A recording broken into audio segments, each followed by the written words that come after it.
Ladies and gentlemen, welcome to LTTP. I am, as ever and always, your host, the Lore Runner. I have to admit bias here because I would be foolish and stupid not to. Once upon a time, I was depressed to the point of suicidal, and I went out to just take a walk. This is in Topeka, Kansas, and I was just roaming to see what I could find. I don't know, I didn't have a goal in mind. I wanted to be outside. Mother was possibly dying at the time, and there were other things that were going on. It was a mess, and I've actually told the story before because you know this story. I went to this local used store, just used stuff, used CDs, used books. And they happened to have a few games under the case for like $5 each. Mega Man X1, Final Fantasy VI, and Legend of Zelda: Link to the Past. I bought all three, took them home, and started playing them. And the truly bizarre coincidence here is all three of these games, in my opinion, of course, share one significant quality between them. They are eminently replayable. I've never gotten bored of replaying any of these three games, and indeed, I used to do that constantly. Whenever I was just in desire of playing a game, these were pretty much the three go-tos. Over time, a few other games would line in there as well, such as Super Metroid and Chrono Trigger. But these three stuck with me. Some of you are probably aware of the fact that Zelda 1 was originally going to be a time-traveling science fiction story with a gun. I pointed this out already when we were covering Zelda 1, and indeed, as we were going through Zelda 1, I pointed out several of the ways in which you could see the original design of Zelda 1 was much more action-oriented, as was pretty much the style at the time for arcade games. They wanted to make one last attempt at that, one further push to do that, and so we have this game, which was originally supposed to be a time-traveling game. This is actually a deliberate pun in the title, even though, yes, I know the Japanese title is actually the Triforce of the Gods or something like that. But A Link to the Past was actually intended as partially a joke, since, again, that original intent was there to try and link between the two timelines, one of which would be a big futuristic thing. This was also partially being done because a lot of the developers were really sad about the fact that they never got a chance to do that when they were doing the original Zelda 1. And in many ways, Zelda 3, that is to say LTTP, is functionally a remake or perhaps a reimagining of Zelda 1. This is pretty common back in the day, and it's very easy to explain because all I have to do is point to a game called Mario Bros. 3, which is, for all intents and purposes, a reimagining/remake of Mario 1. This is one of the reasons why the timeline of the Mario series, at least back when it counted, goes Yoshi's Island, Mario 3, Mario World, completely skipping the other ones, because why would it? Either way, this was their overall push and thrust, and they started development of this game pretty early in 1988 for the NES, obviously. And if you pay attention, you'll notice that some of the aspects and design of this game is actually designed in a way that would fit on the NES. But then the SNES came out, or rather, the SNES was in development, and as they were pushing for the SNES, they realized, hold on. We should put it on that.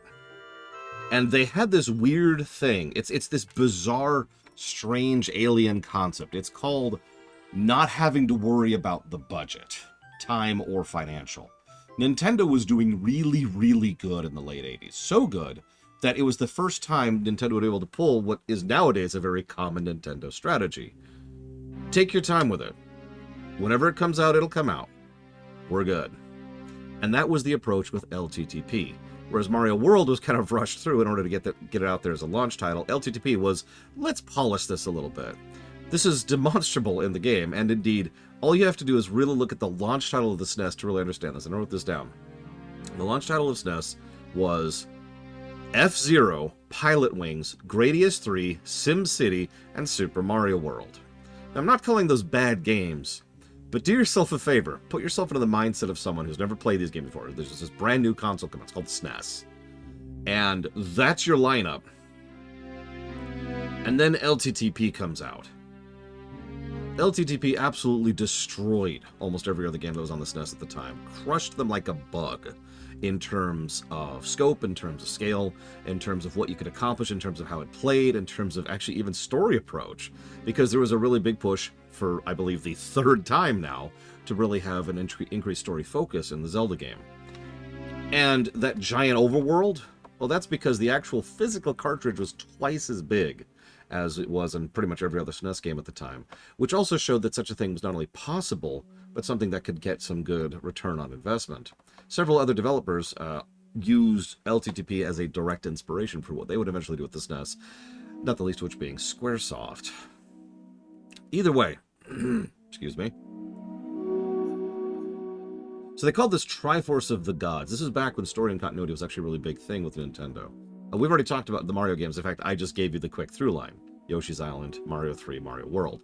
And all three of those are actually one cohesive story. Same thing with Zelda. It goes LTTP, Zelda 1, Zelda 2. And if you're paying attention, yeah, that's pretty much the exact same order as they did with the Mario thing. I don't remember why this is a thing. I didn't have time during the break to research this, please forgive me. But it was a really common trend back in the day to do game in the middle, sequel, prequel. Another example of this is the original Dragon Quest 1, 2, and 3, which of course chronologically go 3, 1, 2. It's a really, really common format, and again, Japan was doing this a lot back in the day. I don't know if they still do this quite as much as they used to, but the examples are all over the place. Anyways, so they wanted to do an origin story. Why was Hyrule smashed in Zelda 1? Why was Ganon this big boss? Where did he come from? How did the Triforce have anything to do with anything? And so several people sat down and wrote the manual, which of course does not have anything to do with the stream or the review, but for the hell of it, I pulled it up here to read it to you, if you'll forgive the indulgence. That's true, Castlevania did it too. Another good example of Pillars of Snow. To set the stage for this adventure of the legendary Hyrule, for the legendary Hyrule. Oh Jesus Christ! Sorry, I'm getting text. Hang on, one moment, please. Terrible timing, as usual.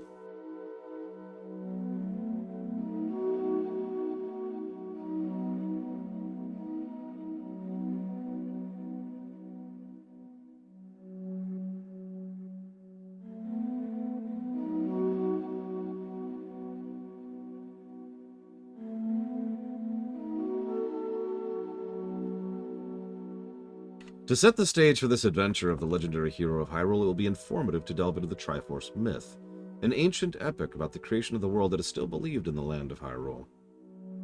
Every culture has such myths and theories about the creation of their worlds. It can be beneficial and entertaining to examine them in detail, as they often affect the present-day social structure. The legends say these mythical gods of Hyrule had as their chosen people the Hylia. These ancient people left scrolls that are the primary source of these legends. According to the ancient Hylian scrolls, the mythical gods descended from the distant nebula to the world and created order and life. The god of power dyed the mountains red with fire and created land. The god of wisdom created science and wizardry and brought order to nature, and the god of courage, through justice and vigor, created life, the animals that crawl the land and birds that soar in the sky.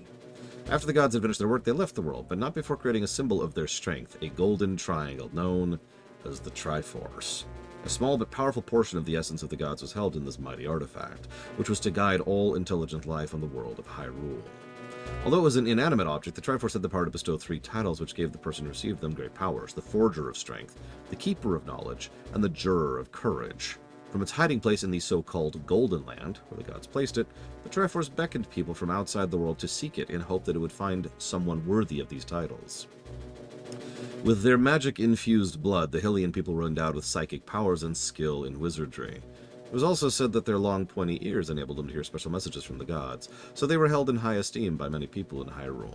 Their descendants settled in various parts of the world and passed on their knowledge and all magical lore to the people, but in its passing, the lore was often distorted or lost altogether. In Hyrule, there are many Hylian buildings, which are now mentioned repeatedly in the legends. These buildings, which now lie in ruin, pale shadows of their former splendor, are closely tied to the Triforce. Some were said to house the Triforce itself. If it were only a symbol of the gods, the Triforce would be coveted by many, but a verse of the old Book of Medora, which is a collection of Hylian legends and lore, made the Triforce even more desirable. In a realm beyond sight, the sky shines gold, not blue. There the Triforce's might makes mortal dreams come true. Many aggressively searched for the wish-granting Triforce, but no one, not even the Hylian sages, was sure of its location. The knowledge had been lost over time. Some say it lay in the desert, others in the cemetery in the shadow of Death Mountain, but no one ever found it, except that guy right there. That yearning for the Triforce soon turned to lust for power, which in turn led to the spilling of blood. Soon the only motive left for searching the Triforce was pure greed. One day, quite by accident, a gate to the Golden Land of the Triforce was opened by a gang of thieves skilled in the black arts. This land was like no other. In the gathering twilight, the Triforce shone from its resting place high above the world. In a long-running battle, the leader of the thieves fought his way past his followers in lust for the golden power. After vanquishing his own followers, the leader stood triumphant over the Triforce and grasped it with his blood-stained hands. He heard a whispered voice. If thou hast strong desire or dream, wish for it. And in reply, the roaring laughter of the brigand leader echoed across time and space, even reaching the far-off land of Hyrule. The name of this king of thieves is Ganondorf Dragmire, but he is known by his alias as Mandrag Ganon, which means the Ganon of the Enchanted Thieves. I do not know what Ganon wished for from the Triforce. However, in time, evil power began to flow from the Golden Land, and greedy men were drawn there to become members of Ganon's army. Dark clouds permanently darkened the sky. Many disasters beset Hyrule. The Lord of Hyrule sent for the 7 wise men and the Knights of Hyrule, and ordered them to seal the entrance to the Golden Land. The Triforce, being an inanimate object, cannot judge between good and evil. Therefore, it could not know that Ganon's wishes were evil, it merely granted them.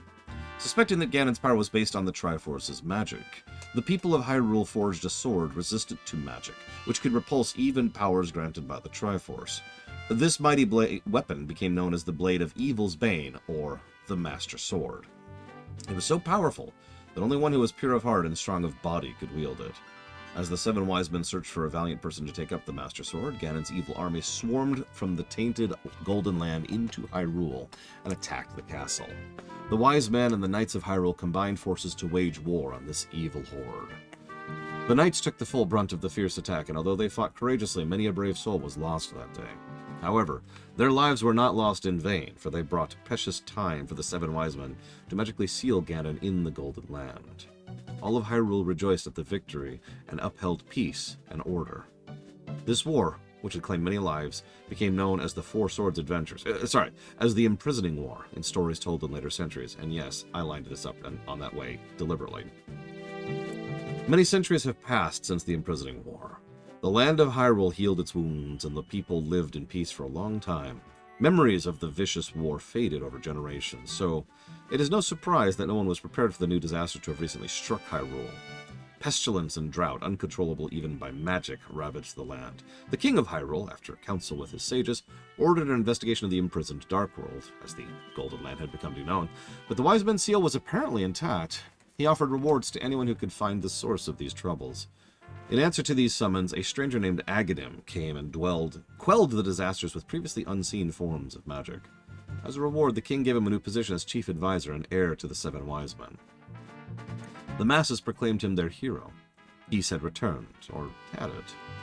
Of late, rumors have traveled their whispering path with alarming frequency. Rumors saying Aghanim now rules the country with his magic. Rumors of experiments in the castle tower at night. The people of Hyrule were gripped by dread, and one night, a girl's voice awakens you from your sleep. Help me. My name is Zelda. I am in the castle dungeon. You jump out of bed, not knowing whether the voice is part of dream or reality, and upon leaving you find your uncle, who should be fast asleep at this time, preparing to go out, girded for battle. Be back by morning, he says, in Dream Whisperer's voice. Don't leave the house. You watch him leave with the family sword and shield in hand. This is a night like no other. Who is Zelda? Where's your uncle gone? And so, on this ill-fated night, a new chapter in the Legend of Hyrule's hero begins. A new chapter in The Legend of Zelda.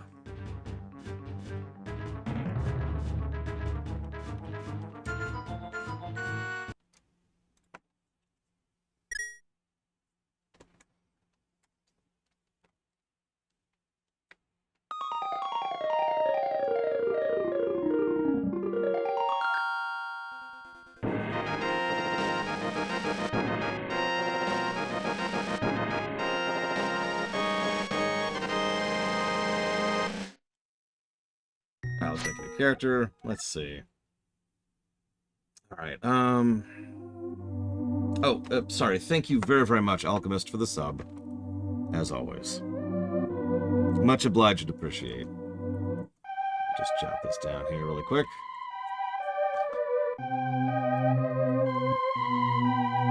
Oh, it's a 2-year. Thank you for 2 years of support, Alchemist.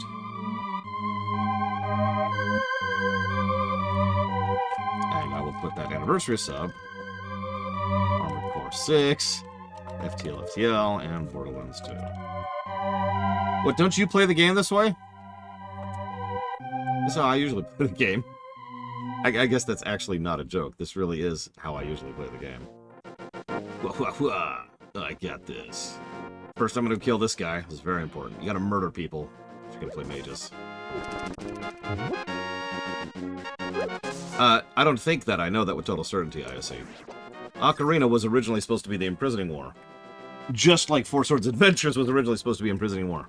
If you're paying attention, we have never had a game covering the Imprisoning War. They tried twice. Anyway, sorry, for real this time.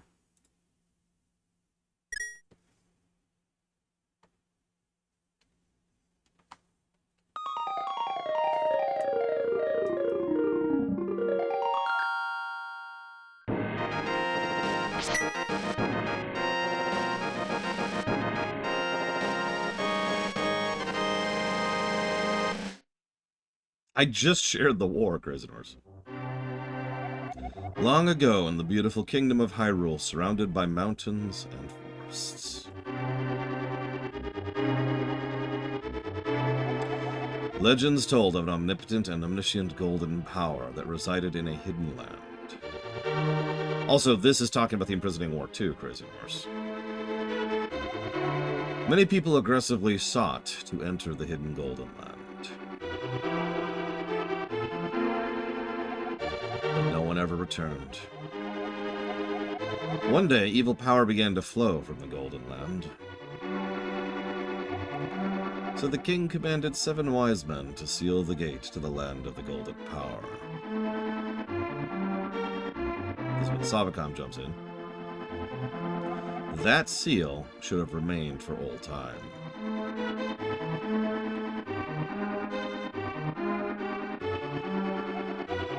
But when these events were obscured by the mists of time and became legend,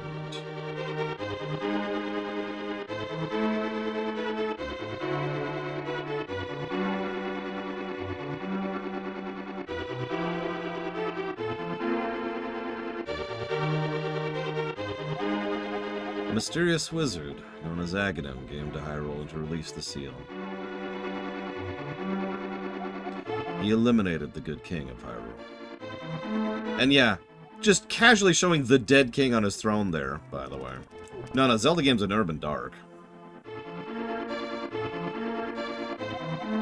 Through evil magic, he began to make descendants of the 7 wise men vanish, one by one.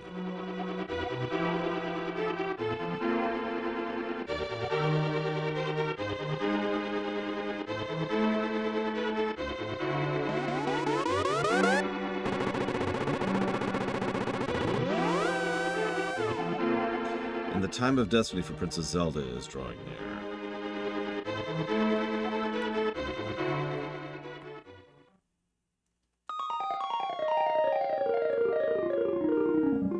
Yeah, some people, one of the most common questions I get, in fact, I've gotten it twice in the last week alone. What's the darkest Zelda?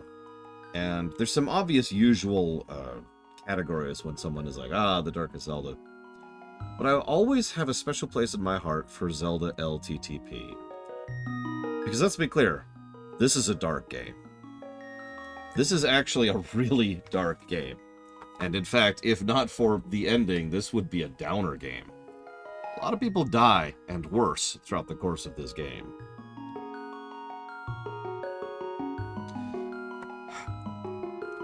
I don't know who donated all those subs, but thank you very, very much, wherever you are.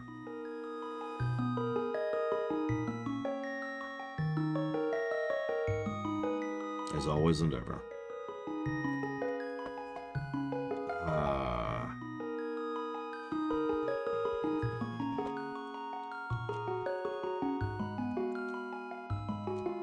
Before we move any further, just so much.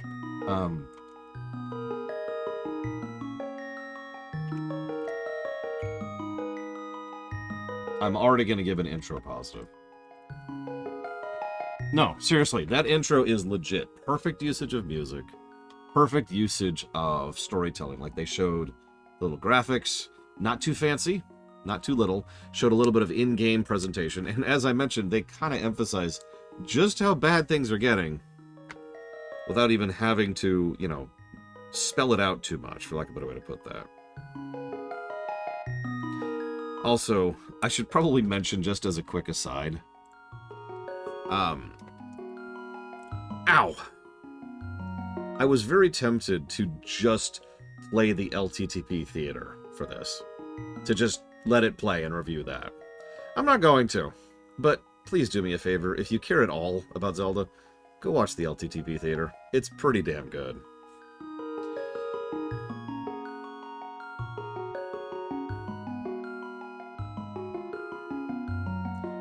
Still getting texts.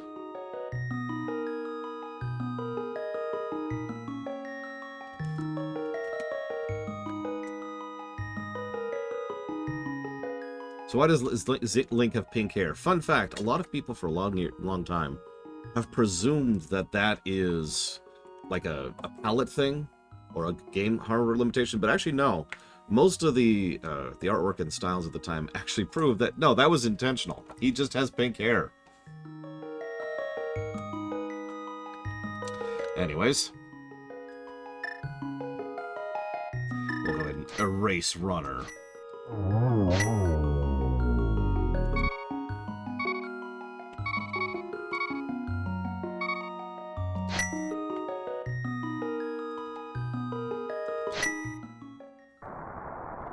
The amazing Ryokami as Zelda. Help me. Please help me. I am a prisoner in the dungeon of the castle. My name is Zelda. The wizard Aghanim has done something to the other missing girls. Now only I remain. Aghanim has seized control of the castle and is now trying to open the Seven Wise Men's seal. I am in the dungeon of the castle. Please help me. Runner, your stream is working. I'm going out for a while, but I'll be back by morning. Don't leave the house.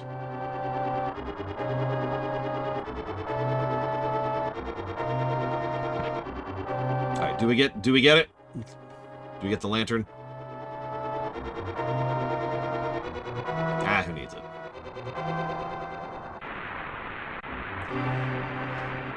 You knew this was coming. Before I move any further, I have to talk about two things here. First, everything about the presentation here. Everything. The thunder, the lightning flashes, the rain, the darkened shading on the screen, the music. This is Goosebumps. I'm sorry. This is good now. This is not nostalgia. This is not, it was good for 1991.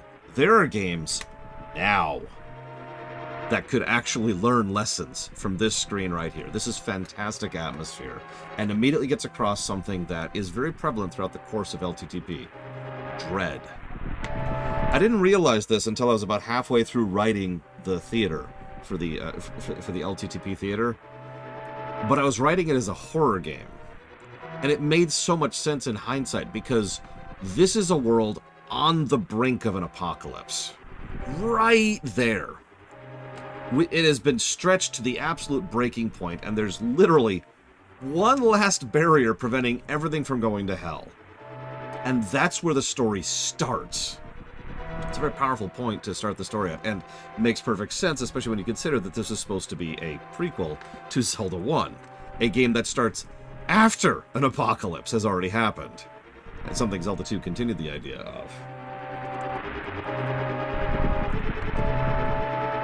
And I have to stop and pause and talk about this, because everything about what is on this screen now, visually and audibly, is conveying that atmosphere and that tone.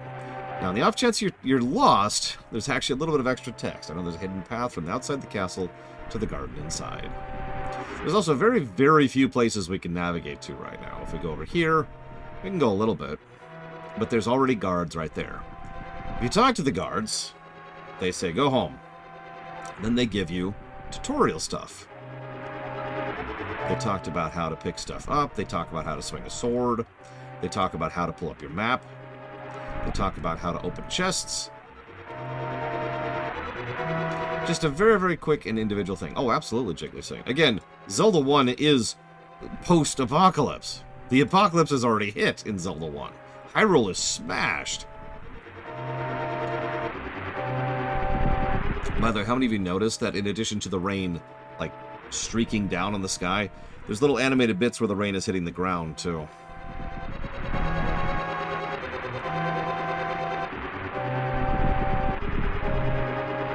Yes, we're the Hail Mary.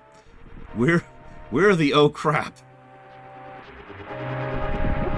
It's an interesting and powerful way to build some tension for the player to know that you are what the quest will succeed or fail on. And I know what you could say.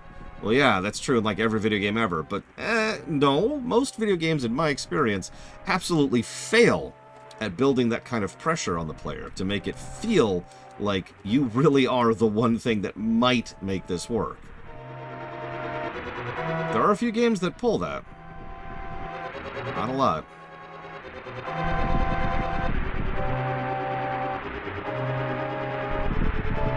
No, we're not the chosen one. In fact, by all accounts, our uncle was the chosen one. Yet, he's dead. Runner, I didn't want you involved in this. I told you not to leave the house. Take my sword and shield and listen. You can focus your power on the blade and release it using a secret technique handed down by our people. You can do it. Save the princess. Zelda is your...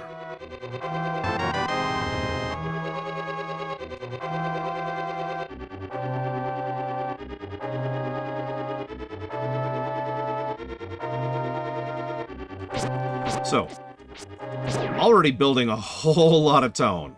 And yeah, consequently, our uncle is already dead. So that's cool. As we come over here, your responsibility, by the way. Zelda is Link's responsibility. So, first thing we encounter... Sorry, I'm going... there's so much density here. So, dead uncle in a narrow corridor. It's actually possible to not trigger talking to him, but it's very difficult because the interaction trigger is huge, because they didn't want you to skip it. If you come in here, there's two bare bones level enemies. Now, these enemies are the least common of their type in the entire game. It's the soldiers that have nothing as far as AI, effectively. They don't attack, they don't dodge, they don't recoil, they don't notice you exist at all. All they do is roam around randomly, without even a shield or a proper weapon. They are quite literally there to be your tutorial troop, your basic ground level rats, or slimes, or whatever other equivalent you want to think of. So we have two of them, and they spawn in a very narrow corridor, pretty much mandating that the player has to figure out how to slice their way through them in order to reach through over here. Then what do we see in quick succession? The lantern, on the off chance he decided to skip it, and two little pots which contain some magic, which allows us to do that. All of this right here, and yes, they're all brainwashed. There's going to be a lot of dead people as we're done with this. All of this is very, very quick and efficient tutorialization, and as per the Nintendo standard, does so without a single bit of dialogue. Yes, that chest usually has rupees. 5, I believe. So now we're here. We can, of course, pick up stuff, as we probably already figured out, but we can also swing. And now we have to contend with a slightly higher tier thing. So there's your bog standard people. And one guy with a sword. He immediately looks different, and the moment you get near him, there's a sound effect, sounding that he's aggroed you, and he looks just different immediately. So, again, escalation, tutorialization. There's also only one place to go. Here. Now, once we get inside, there's actually a few places to go. And I'll just show off a little bit of this very briefly. Because if you go up, you start to see blue guys. That's cool. But there's nothing up here. There's nothing in this room. There's nothing to interact with or do. So, obviously, this isn't it. If we go right, we can't really see much. But so that leaves only one option, going left.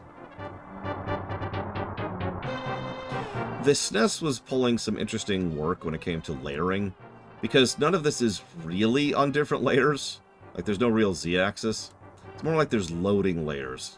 This is actually how they managed to pull the very concept of the Dark World itself, because the Dark World actually exists loaded alongside the Light World. It's just, you put a a layer on top of it whenever the Dark World is loaded. It's interesting the way they did it. All routes lead down here. There's really only one way we can reach. Once again, very Super Metroid-y. There's only one possible path, and it leads to a blue soldier, who takes 3 hits instead of 2, but immediately drops a key. Again, without anything else, without any bits of dialogue, we understand a lot of base mechanisms that's going to form the entire game. Killing enemies is usually beneficial in order to progress forward, on the off chance you haven't played Zelda 1, which pulled that trick constantly. Keys, which all have a distinct sound effect that plays when you get them, and how we can operate and use them. We see the door right there and the big old keyhole. Nice, big, obvious keyhole, so the player can immediately distinguish what they're looking at. And, just for the hell of it, a chest with a map. Now, the map is not the greatest, but it's actually better than Zelda 1's in several ways because of the fact that they tried to actually make it approximate something like the actual rooms they're in. So rather than just being like square, square, square, square, square, square, you can actually see something of the shape of the rooms, and it helps a little bit. It's not the best map in the world. I'm not trying to overpraise it, but it is a step forward from Zelda 1. It is also better than Starfield's.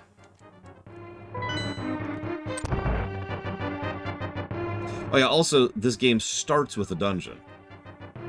Oh, also we can do this.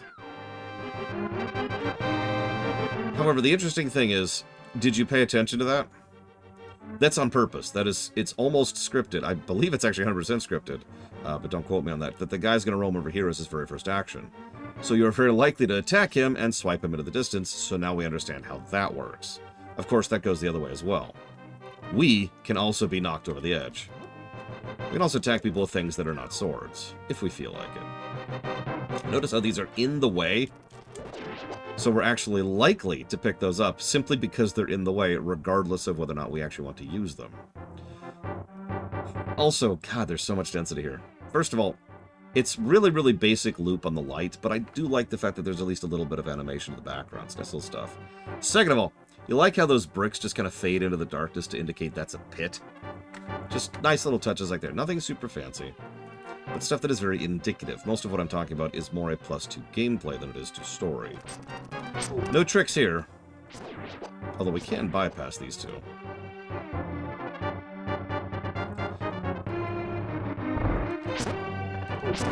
And in case we didn't get it earlier, defeating the enemy makes the "you got a thing" sound play and opens the doors.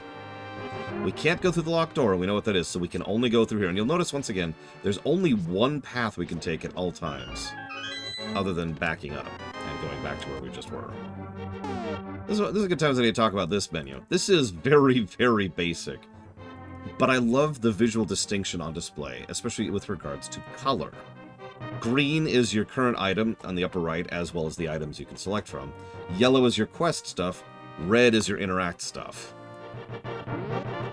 And if you're wondering why that is, obviously I can't show this off because I have a PS3 controller, but these colors coordinated with a lot of the SNES controllers, especially in the Japanese version of the SNES controller, which had green Y, red yellow, red A.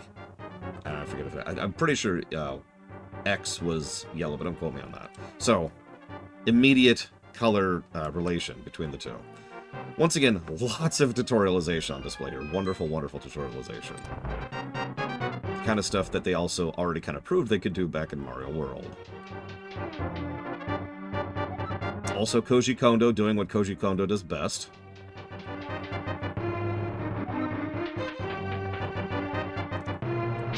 Yes, this is him. This is all him. 3 vases which are guaranteed for heart drops. A lot of these drops of items are manually stated, or manually placed, excuse me. So a lot of these, you will always get X, Y, or Z from a specific thing that you pick up. All of that is manually designed to give you whatever it is you need in the specific scene you need it. So, mini-boss, hearts. I was right, it's 5. Thank you, Runner. Had a feeling you were getting close. Runner, listen carefully. The wizard is magically controlling all the soldiers in the castle. I fear the worst for my father. The wizard is an inhuman fiend with strong magical powers. Do you understand? Let's get out of here before the wizard notices. I know a secret path, but first, we have to go to the first floor. Let's go.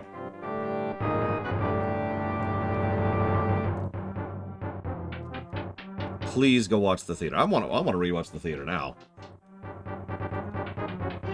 Ryo Kami, who voices Zelda, puts so much characterization into a character who really only has 3 scenes in the entire game.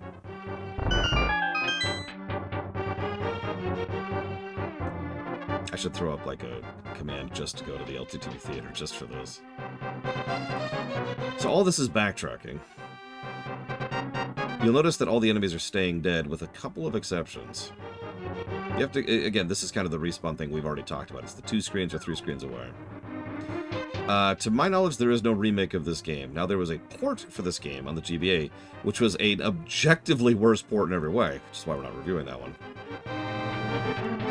That's it.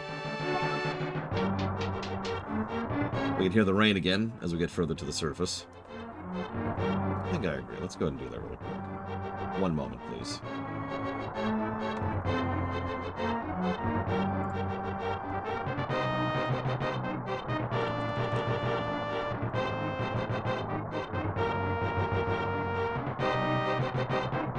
I'm afraid you are quite incorrect, ISC. Sorry. There's never been a remake. Hell, there's barely ever been anything other... Like, we haven't had a remaster of this game. There really is just the one port, and like I said, that port sucks.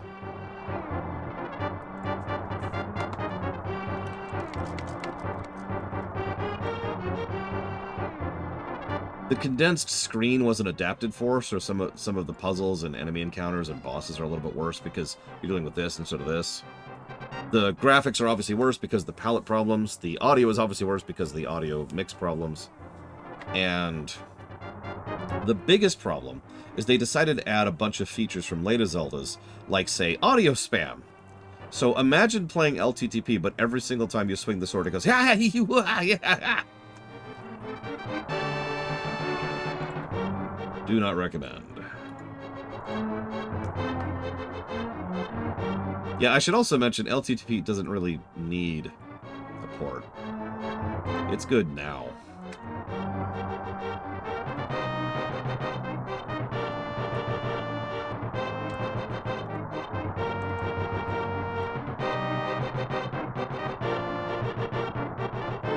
Someone do me a favor and type !LTTP, please.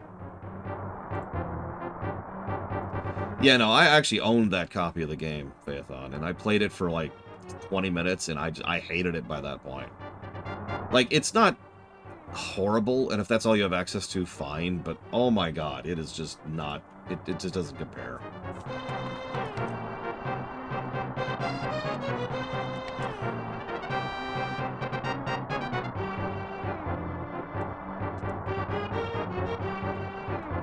One moment. There's so much going by so quickly, I have to jot down my thoughts very quickly here. Thank you. Looks like it's working. Let's make sure that's the right link. Yep, that's the right link. I'm quite proud of that one. It's also the last theater we ever did. And probably the last theater we'll ever do. Maybe. We'll see. We'll see. I mean, if I win the lottery, I might start splitting my time between doing rewrites and theaters, because, I mean, I love doing rewrites and theaters. But either way, hugely recommend.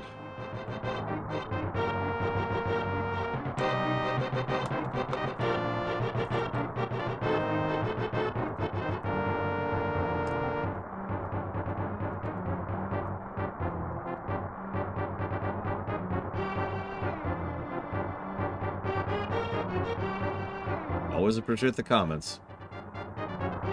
YouTube appreciates them more than I do, admittedly, but I still read every single comment that comes in. You know, I've thought about that, Crazy Norse.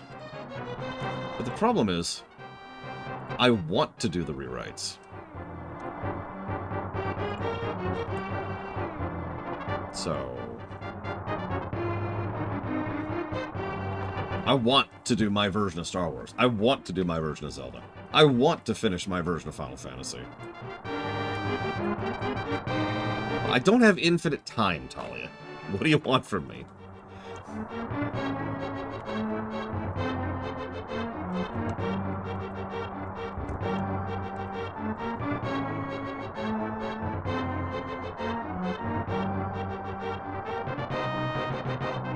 I mean, I could do a file off the serial numbers kind of a thing, Frieza. I've actually thought about that. Time to follow the adventures of Basil, Knight of Terran, as he goes in the Blue Wings. I'm barely exaggerating. That is actually something I've legitimately considered doing.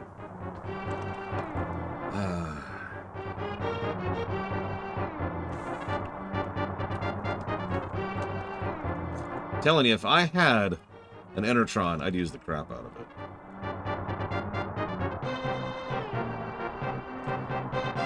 Now, we've talked about this type of sprite work before. Don't worry, I actually plan to really discuss the visuals at some point. But something... Fair enough, Blade12. But something that's actually occurred to me many times is how good this looks. I know that sounds strange, because you look at this, you're like, this looks like crap, but it doesn't really, does it? It doesn't have a lot of detail, but it's very well stylized and very distinct. Good color usage, good color contrast, good outlining, good stylization of how they do shading. You know, just, like, look at these pillars right here. Do you notice there was actually some shadows on those pillars that they're casting onto themselves? It's very minute, and it's very simple, but it's really good simple. Like, this isn't going to hit the level of Minish Cap, which looked absolutely goddamn gorgeous. But I stand by my statement that the visuals of this game look good today.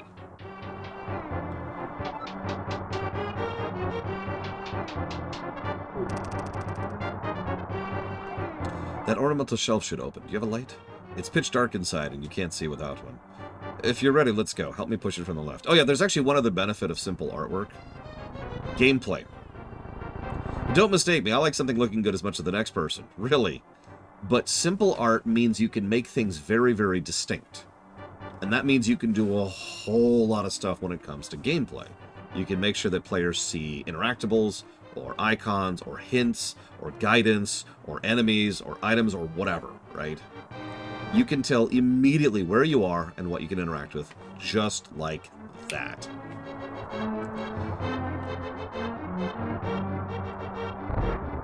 Lacking in detail? I mean, lacking in detail just means simple, Euro, so that's why I use that word. Also, our first usage of the lamp here. And some rats.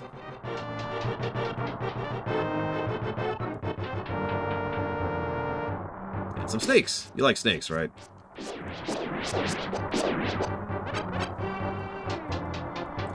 You can light the torches. It costs you magic to do so, but one thing you can do if you're having issues navigating, which you almost assuredly are having issues because you've never played this game before.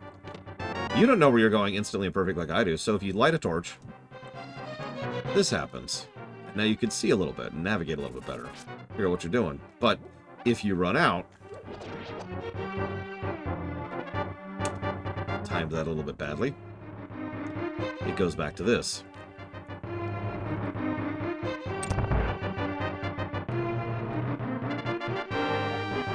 After passing through these sewers, we will be very close to Sanctuary. Let's be careful. If you're paying attention, this is mostly a final exam thing. In fact, for all intents and purposes, we've done it. We have completed the dungeon. The boss was the guy with the mace.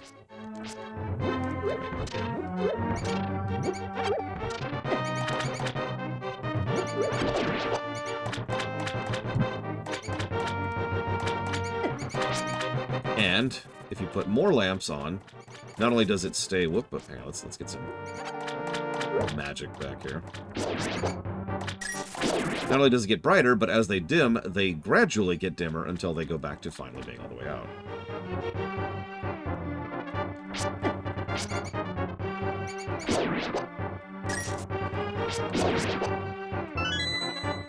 It's probably obvious that I know this game pretty well, so forgive me for instantly knowing which rat has the key. But if you don't, well, that's okay. It's a small room, and there's two things you can light in order to see and find the rat you need.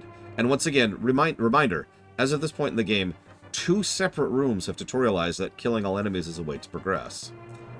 So, we kill all the enemies here, we get the key. Then we get this room. This room confounded me for years. I'm actually going to talk about this later. I just want you to remember this thing right here. Notice the difference in sound, by the way? So that is a bombable wall. And I was so confused about that for so long. Again, we'll talk more about that later. Just bringing it to your attention right now.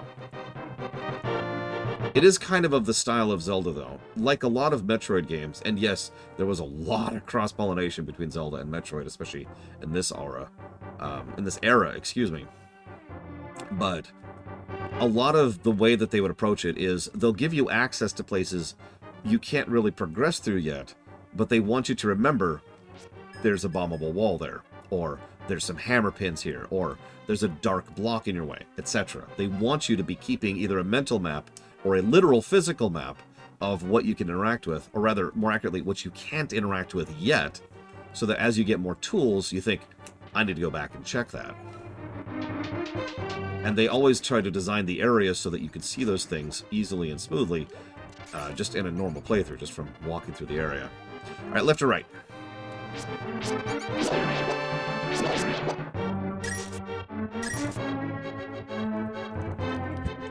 Left it is. Ah! Snakes! Snakes!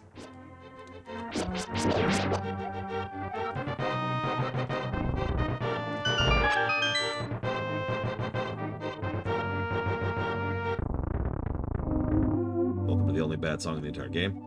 Oh, Princess Zelda, you're safe. Is this your doing, Runner? Yes, it was Runner who helped me escape from the dungeon. But when I was captive, the wizard said, once I have finished with you, the final one, the seal of the wise men will open. Runner, you must not let the land of Hyrule fall into the witcher's clutches. If he releases the seal of the 7 wise men, evil power will overwhelm this land. Before that happens, before it's too late, destroy the wizard before he destroys all of Hyrule. You can do it. You can. I sense a mighty evil force guides the wizard's actions and augments his magical power. The only weapon potent enough to defeat the wizard is the legendary Master Sword. It is said that the village elder is a descendant of one of the 7 wise men. Maybe he can tell you more. I'll mark his house on your map, but watch your move. I am certain that the castle soldiers will be looking for you. I will hide Princess Zelda here. Do not worry. Seek the elder. Oh yeah, how many of you were confused as to why Zelda could hide out in a church? We'll talk more about this later, believe it or not, but yeah, this is actually playing directly into the concept of Sanctuary, which is literally the name of the dungeon in the English version.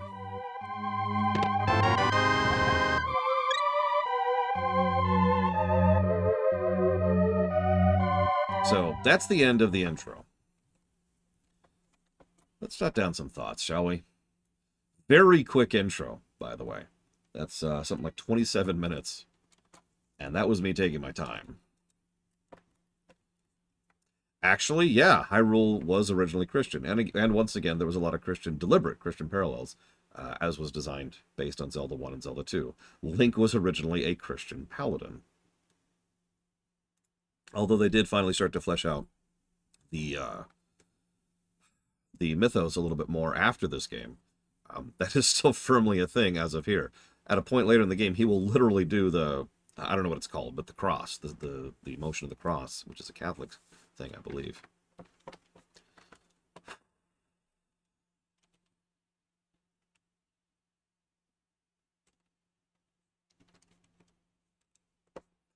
Bunch of stuff was removed from the US version, yes. They really toned down the religious vibes in this one. Okay.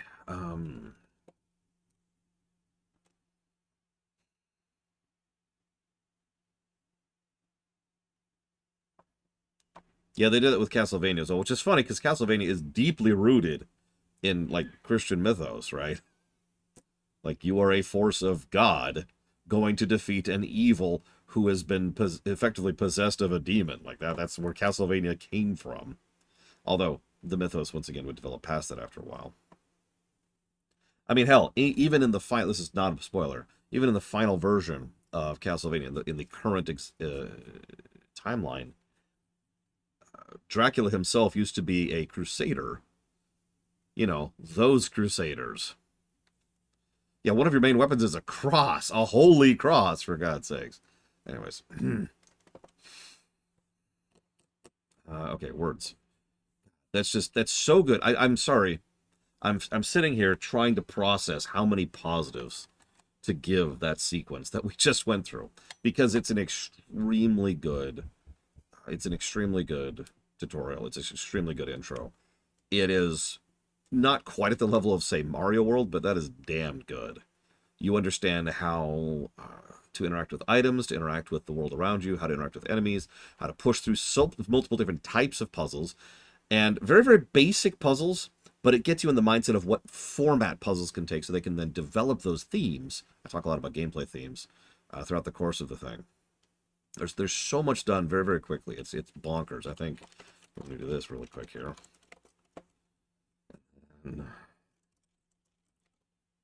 That and that and then that. Okay. But now it's the thing that everyone actually watches me for, because I know nobody watches me for, like, the review. Nobody watches me for the gameplay. Nobody watches me for the story. It's all about the grass. So this screen, ironically, is not actually that great to show it off, but let's just kill this guy here really quick. That person was voiced by Evo. She's not awake right now. This is a really good screen to emphasize how good this game looks. I have actually used this game. Yeah, we need some microtransactions. Every heart piece. Every heart. This game looks good now. There's a lot of attention and styling done to make this look better. And the reason why is because even though we've actually got just straight green, we also have a lot of other things that flesh it out. I forget what it's actually called. I usually call this inverted bricks, is what I hear people talk about it. The idea being, hang on, I'm sorry, this music is going to drill into our brain very quickly. Let's say you have to draw a brick wall. Now, anybody who's done this knows what I mean. If you actually sit and draw every single brick in that wall, that's going to take forever. It's fine, and if you do it, it's probably going to look legit, but that's just so involved and so costly. And it might actually interrupt the composition, especially if there's something in front of the brick wall. That much detail might cost the painting and actually look worse. So what you do is instead you draw a couple bricks here, and then a couple bricks here, and then a couple. You give the impression of bricks, and the brain fills in the rest. They do the same trick here. There's nothing, if you really, I know it's funny because I imagine some of you haven't even noticed the fact that the grass has no texture. It's just one uncolored green. But because they do several things to flesh it out, it pops better. We've got the little tufts going there in the darker green. We got that. We've got the little outlines of green along the pathway. The pathway itself follows this trick too. We've got the little pebbles in the road just to kind of help keep that fleshed out. We've got the actual bushes, which we've already interacted with. And of course we have the flowers, which are actually moving. So it's all very little basic stuff, but it makes this feel like grass. It makes it look like grass. And that is the fundamental principle of what a brickwork positive is to story. If you're looking at a screen and without even thinking about it, you're processing, I am walking on a green plane with a path and some, like a graveyard right next to me, then the brickwork is doing its job. So, once again, surprisingly excellent visual design. Oh, right, I've got to do a thing here. We're going to pull a save state for no reason. Let's make sure we saved. Which we did. Cool. Not that I would ever dream of doing something as absolutely insane as using an emulator for this.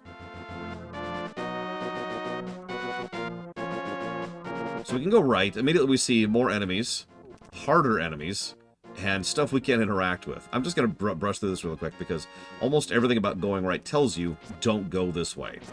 But it also does that same thing I just mentioned. It gives you an inclination of what you can interact with later. Okay, so we want to do this.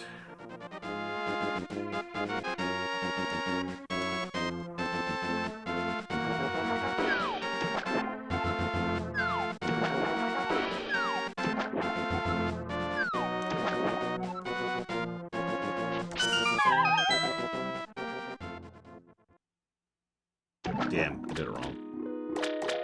It's okay, I have another way I can do this.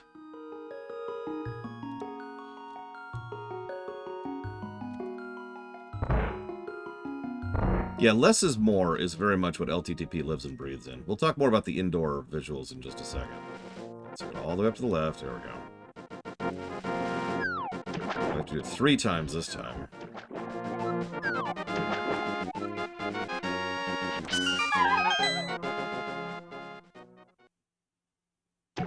Damn. I'm not sure what I'm screwing up on here.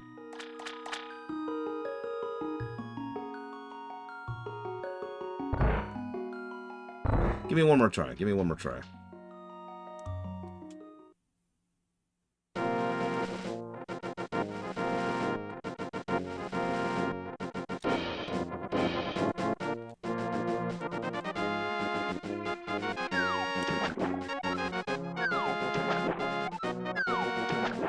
God, I hope not, Ross.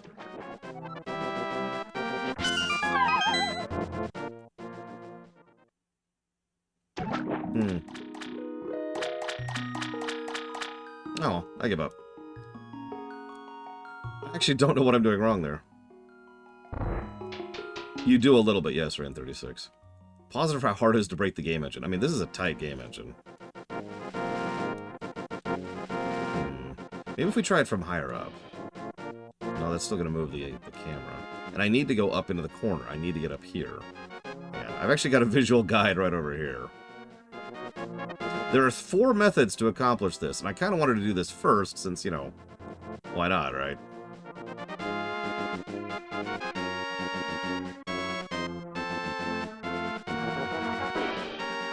One second. So, yeah, we come up.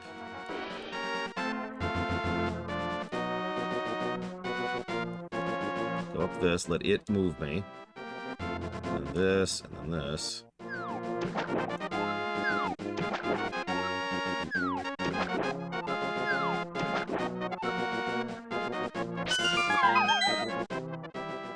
I think I know what I'm doing wrong, actually. I'm sorry for wasting everyone's time on this. Yeah, no, I see. I see what I'm doing wrong. Yep. This is a rather precise bit of inputs. But this is important. I swear this is relevant.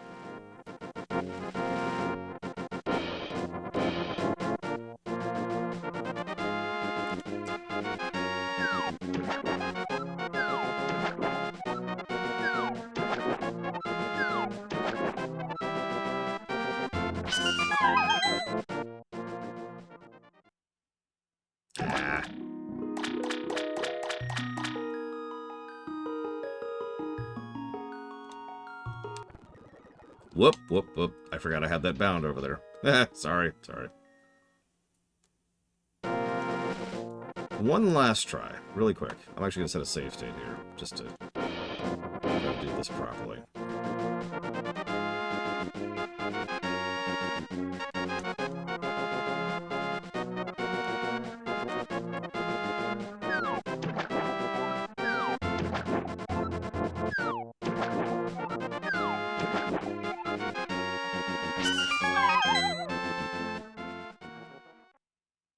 Damn it! Whatever, I give up. I've actually never had that many issues getting in there before. Oh well. I should have prepped it off camera.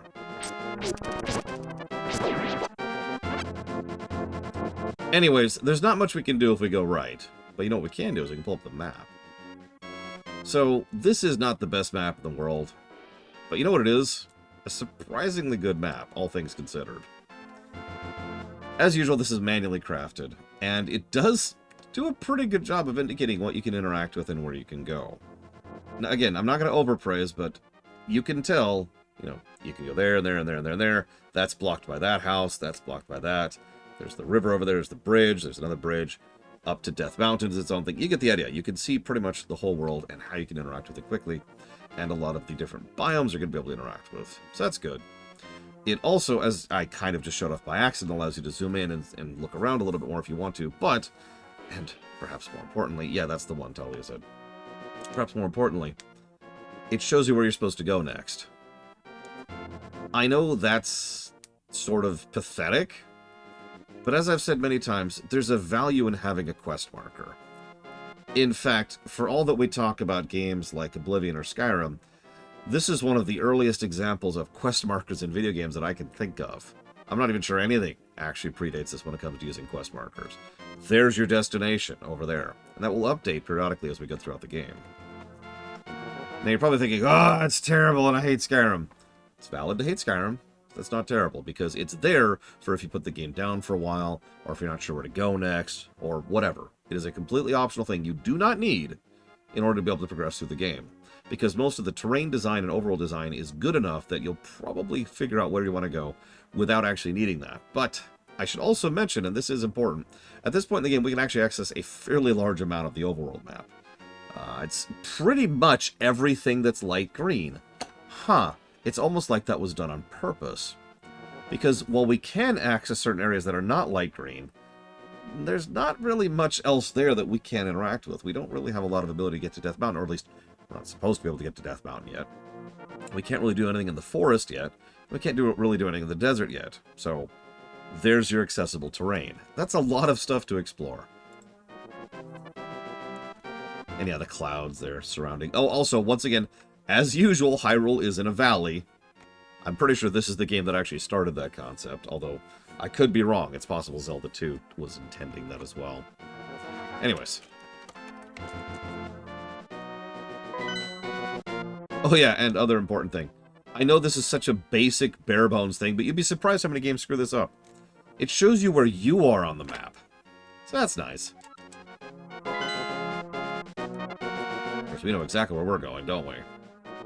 We're getting our first item, because we're playing a randomizer.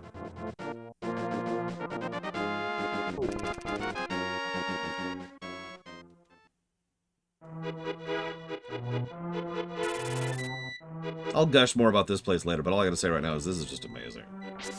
It's so simple. It's so simple.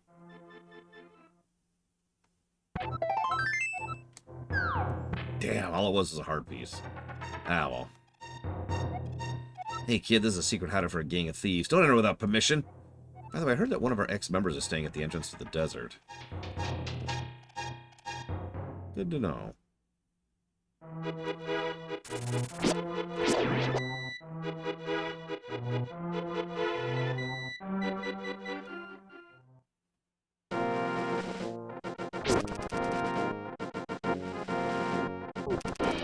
So, there's also this. The Fortune Hut. The Fortune Hut gives you hints about how to progress. They're, I'd say, about middling useful. They cost rupees, and trust me, you will have rupees to spare in this game. So, I will freely admit I've pretty much never used that except for my very first playthrough of this game. But of course, this is Kakariko. Wanted. This is the criminal who kidnapped Zelda. Call the soldier if you see him.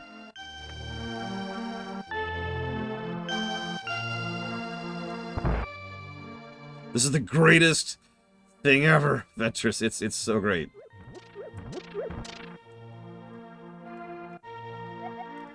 Who? Oh, it's you, Runner.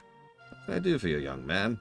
The Elder? Oh, no one's seen him since the wizard began collecting victims. What? Master Sword? Well, I don't remember the details exactly, but long ago, a prosperous people known as the Hylia inhabited this land. Legends tell of many treasures the Hylia hid throughout the land. The Master Sword, a mighty blade forged against those with evil hearts, is one of them. People say that now it rests deep in the forest. Anyway, look for the Elder. There must be someone in the village who knows where he is. You take care now.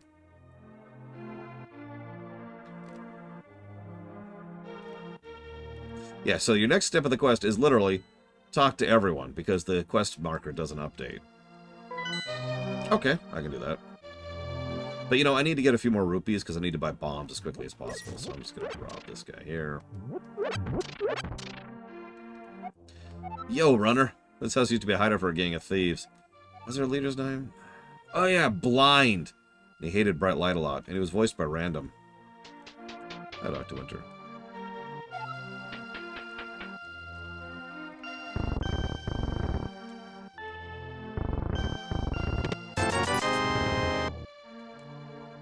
Of course everyone knows us. Why wouldn't they?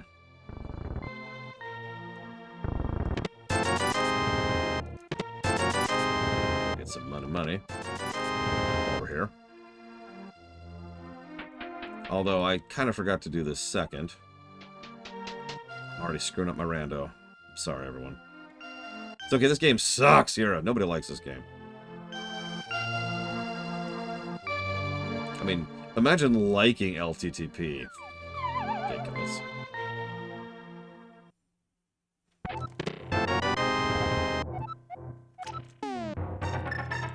All the hip kids dislike popular games, don't you know how that works? By the way, if you ever need rupees, these two pots always spawn 5 rupees each. And you can just leave and re-enter and they'll spawn 5 rupees again.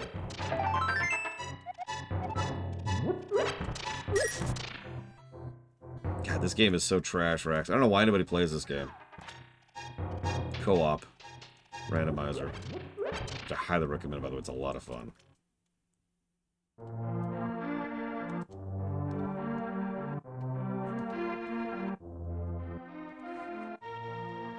So what you're saying, Bragwin, is I need to stage intervention. Oh, did you notice the light effect there? Very, very, very minor, subtle thing that most people will probably forget long before they get to Dungeon 5.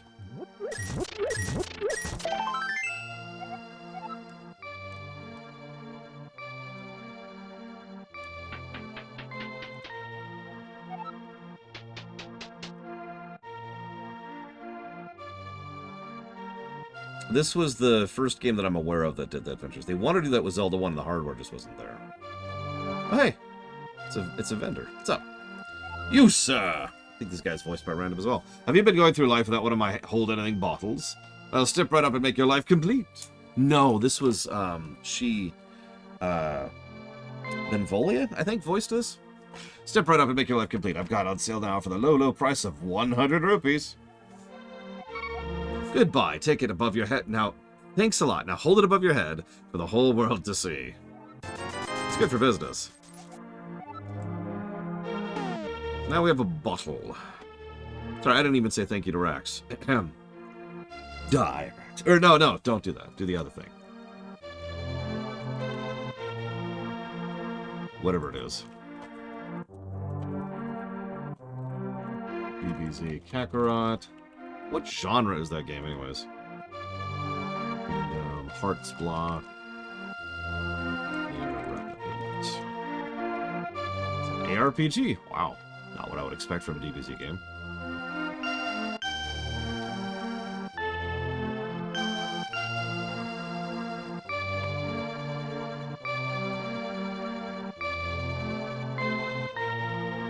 I mean, there's several... Nintendo was in love with this concept for a while, Ventures.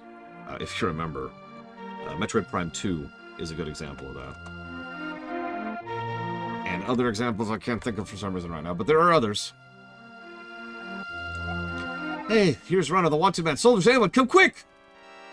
What? What? No! No! I was framed! I'm not even black!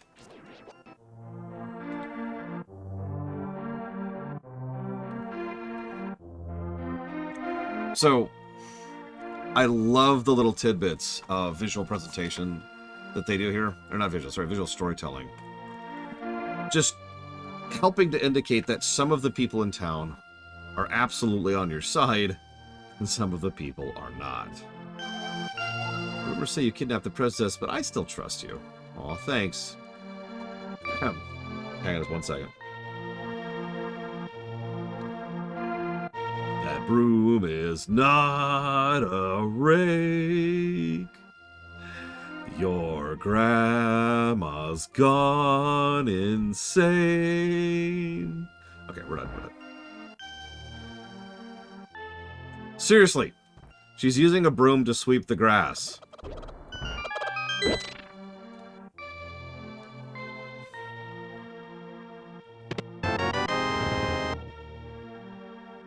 Yep, just sweeping the grass like you do. Hey, what's up, kid? No, wait, come back, okay.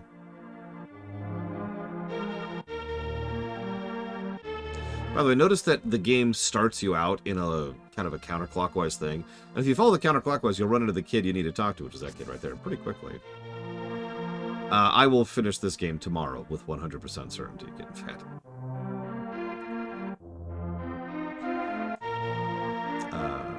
Actually, let's do this. Sorry. Oh yeah, this is the first game to have the Kukos thing, too. We'll show that off in just a second. Let's buy some bombs really quick.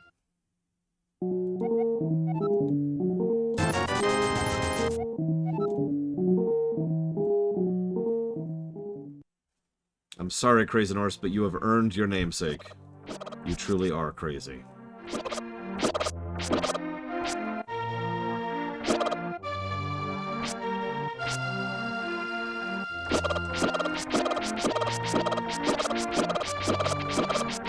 Funnily enough, of all of the Kuko attacks,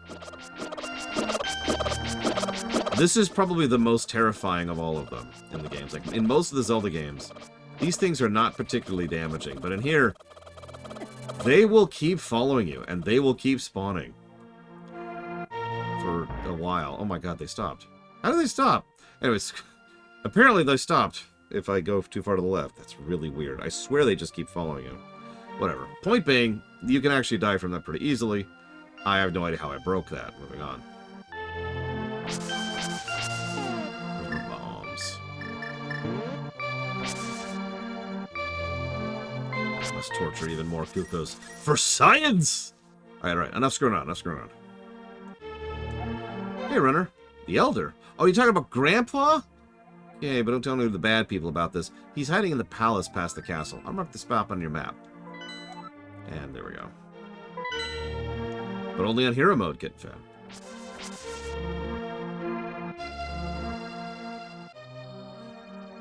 You notice how this whole town is kind of a mini dungeon, by the way? Like, we already have 2 bottles. 2 of 4, by the way. I'll take your word on it, Kitten Fan. Secretly, I think Kitten Fan's lying to me. Alright, my son really liked to play the flute, but then he went to look for the golden power and has not returned. I wonder where he is and what he's doing now. He's also drunk, by the way. In fact, all these people are drunk. I saw her, a very nice young lady at the Waterfall of Wishing in the hills where the river begins. Runner, you should go meet her at least once. I'm sure you'll like her.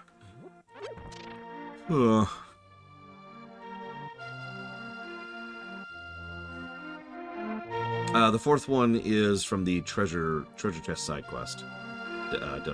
Deadeye's Hollow, excuse me.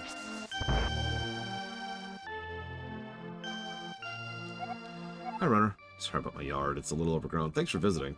Glad to have company to talk to. I'll tell you an interesting story.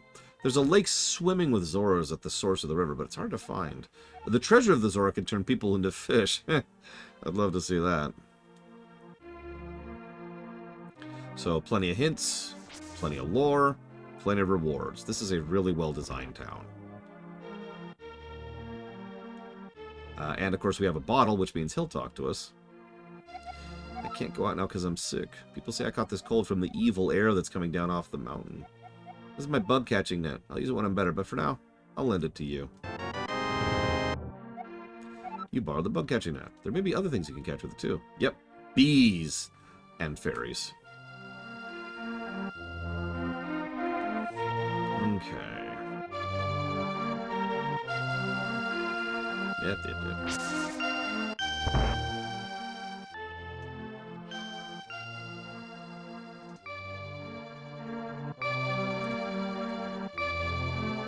Yeah, like Super Metroid, this game will probably hit the cap for density.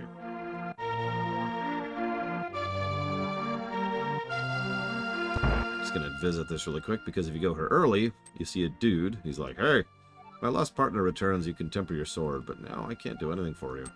Yeah, I was gonna say, that looks like there should be another person there. And notice how, regardless of him talking, even if you can't speak English, you can tell pretty much at a glance there should probably be one other person there, because the whole layout looks like there's 2 people, right? Like, just the visual styling of it.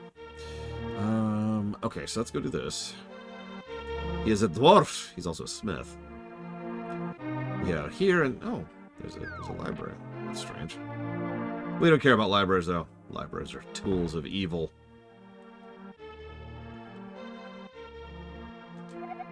Yeah, Runner, now I'm quarreling with my younger brother.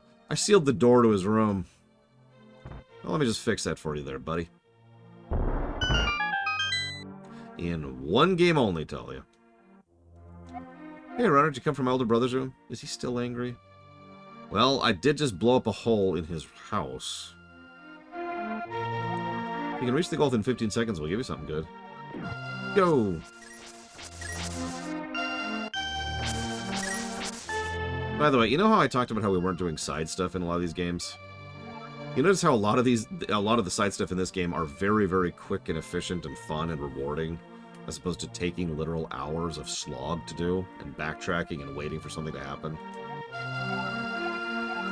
If you're wondering why we're bothering to do a lot of the side stuff in this game, it's because that whole sequence I just did, counting me explaining it, took like 20 seconds. Yeah, it's like this game actually respects my time. Now, having said that, we're not doing this, but I'm going to show it off very briefly here. Pay me 20 rupees and you can open one chest. Let's do it! Left, middle, or right?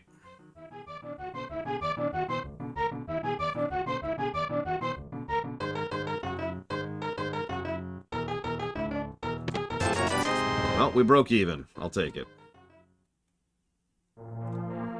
Could be worse. Oh yeah, sorry. I should point something out. So something they do is they have a specific outline around tile items that you can interact with.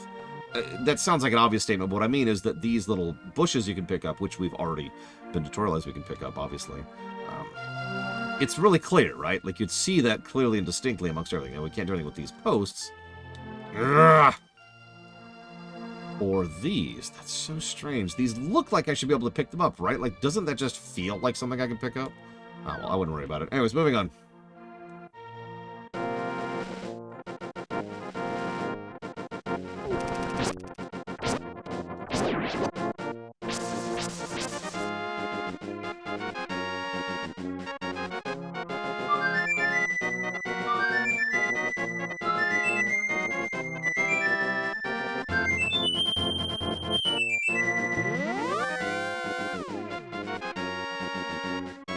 Because some people have never figured this out, I just want to point out, that's a ghost we just saw. He's not actually there. That's not when he goes to the Dark World. I just point that out because a lot of people think that's actually the moment he goes to the Dark World, and we witnessed that, but no. We're just seeing a ghost. If we try to go down, we can't, by the way. If we try to go up left, we can't. Both of those are blocked by large rocks, like these rocks right here. And again, we can't do anything with them. Notice, however, by the way, that the overworld has now changed a little bit. Now there's enemies roaming about looking for us. And point in fact, more and more of these signs will say, looking for the fugitive Link, the further into the game you get. I believe there's only one thing actually worth doing down here, and of course we can't. I mean, we could get fake flippers right now. The real thing I want to show off is this. So I said I'd show these off at least once.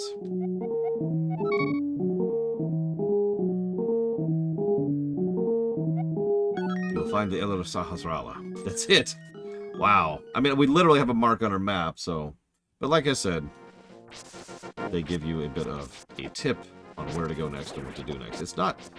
The quality of the tip varies, is I think the best way to explain that.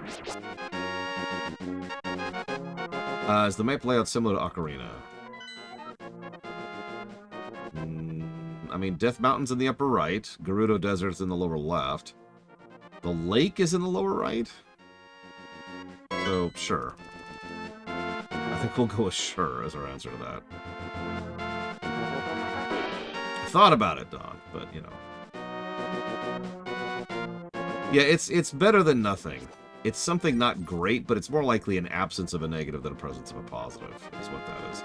Having said that, there is some decent info in-game in this game in general. I almost just skipped talking to Sahasrara, because you don't actually have to talk to him. I know a lot about how to just break this game in half. I've done a task of this game, okay? Thank you, Marin. Very much appreciate the sub. And as usual, if you want to put that towards up to 3 things, please let me know.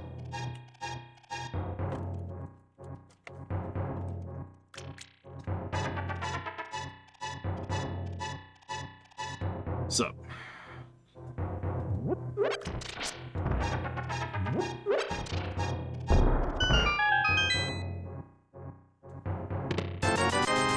done several tasks in my life. I've done a task of Evo, the Journey to Eden. I've done a task of Super Kaizo World, the original one. I've done a task of Link to the Past. I've done a task of Chrono Trigger. I am indeed Sahasrara, the village elder and a descendant of the Seven Wise Men. Oh, really? Runner, I'm surprised a young man like you is searching for the Sword of Evil's Bane. Not just anyone can use that weapon. Legends say only the hero who has won the 3 pendants can wield the sword. Do you really want to find it? Good. As a test, retrieve the Pendant of Courage from the Eastern Palace. If you bring it here, I'll tell you more of the legend and give you a magical artifact. You got it, Marin. Thank you again. Yeah, or, of course. Lord, you're secretly a criminal. That's fascinating. Kind of risque in a strange way. It's very appealing. Good evening, Paranoid Android.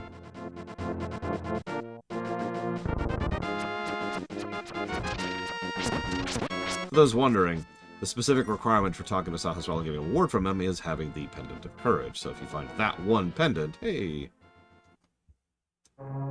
So, first dungeon. Let's pause for a second. Because holy crap, there's so much to cover already. Alright. So, Kakariko is really, really good. I'm going to double up that positive.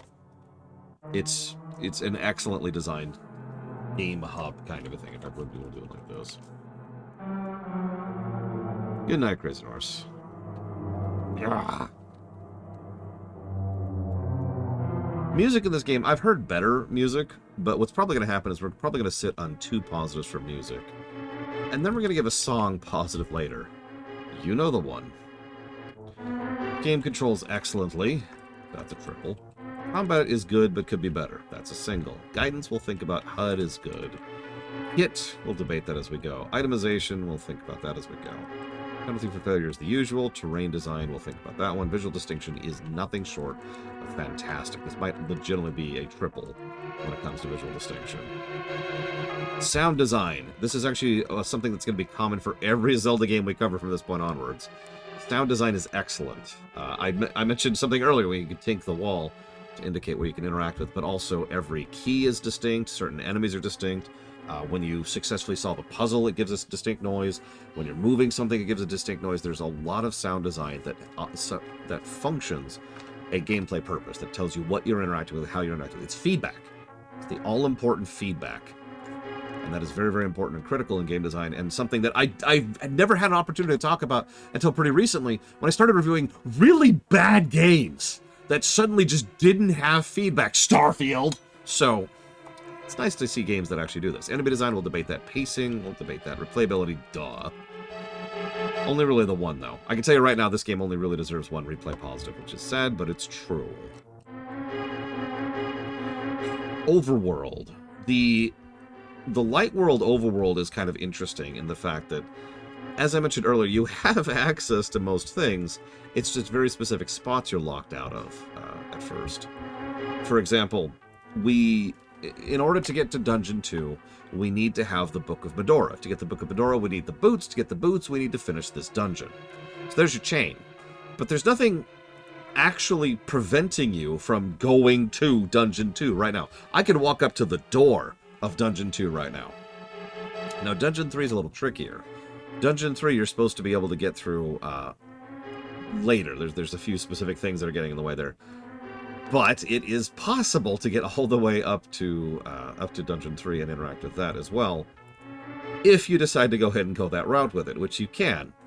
But once you actually reach Dungeon 3, you can't actually get in there because there's a trigger which hasn't triggered yet, and we'll cover that. But my point is, most of the overworld of the Light World is accessible immediately.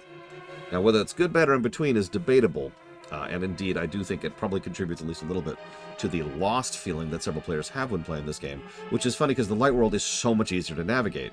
The Dark World, by contrast, is much more Metroidy. The moment we hit the Dark World, our options for movement are extremely limited. The very second, I'll tell you right now, the very second we hit the Dark World, we can go over to the Dark Palace, and that's kind of it. Once we finish the Dark Palace, we gain access to the Southern Loop, which gives us access to part of the lake area, the second dungeon, and up to, but not actually into, the third area. There is a trick you can do to get to the northwest section of the map, but in normal playstyle, you're still only limited to like these tiny little areas right here in the map. You get the second dungeon, that gives you access to a few more. You get the third dungeon, gets access to more, etc., etc. The further you go in, the more you gain access to. But again, the light world is just, here you go. And you can do the light world in a lot of different orders. Now, there's not a lot of benefit to doing so until you have all of the kit you can get from the light world. But it is still something you can do. Okay.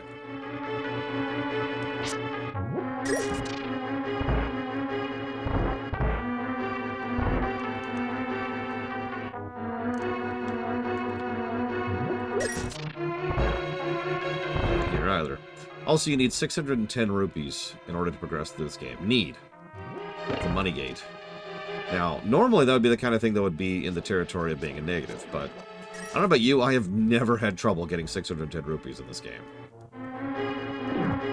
Not even when I first played it. And to be clear, those are mandatory. Like, unless you're doing glitches, oh,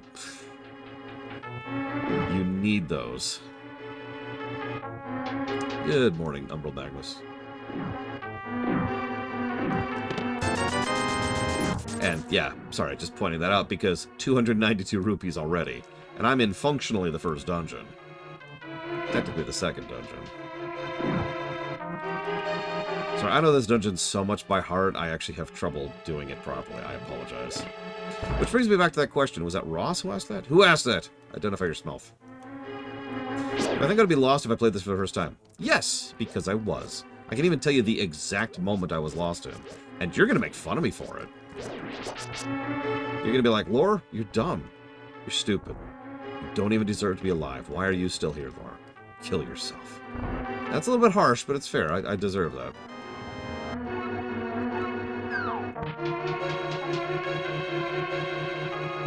I would say no, Maurin, personally.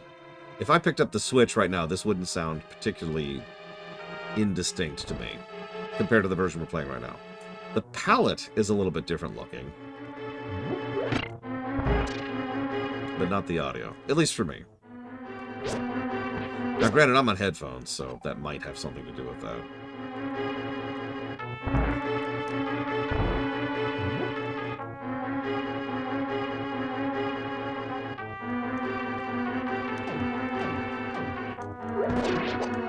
Interesting room.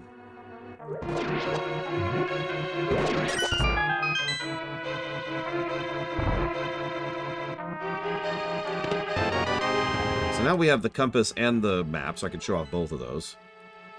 Compass shows off the big chest, I think, and the boss. And you can see the rooms you've interacted with and rooms you haven't. Again, very basic map. I think this is probably single positive worthy of a map, but it is still... Oh, I already wrote that down. But it is still worthy of a positive.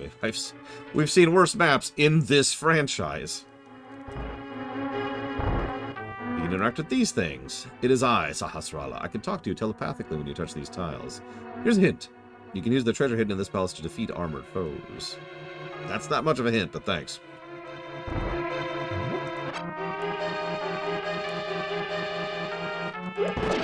You can also use pots to kill them. Remember, kids, pot kills. Also, those almost always drop arrows, and you can start gathering arrows before you get the bow. Trust me, that's more of a good thing than you'd think.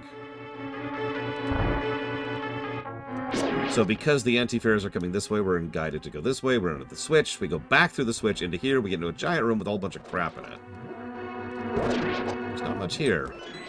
Except for a key, which even if... Now, this is another thing. I mentioned this already when it came to the sound design. But even if you didn't see, like if you happen to do this, when you pick up the key or something like that, you still hear picking up the key. There's that all-important sound design from a gameplay perspective. Again. Key through door. It's a really good game here. I don't know what you want from me.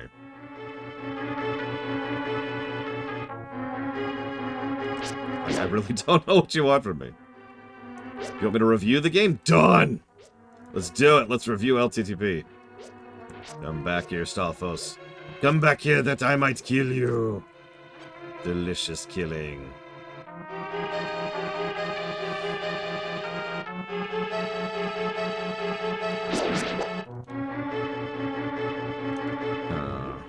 If I had to pick one thing that's my favorite thing about this game, it's probably going to be level design. It's probably, I mean, honestly, it's probably going to be the biggest sources of positives that we get. So once you kill all the enemies, remember, we've already been tutorialized about that. Praise the antifares, get the big key. Notice how there is a wonderful flow to this dungeon.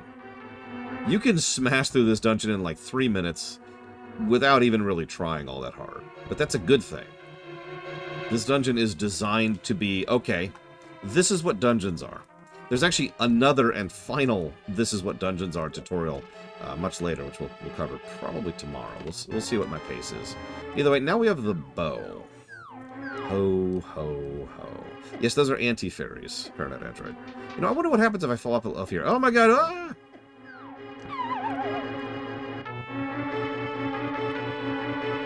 Hey! Fairies.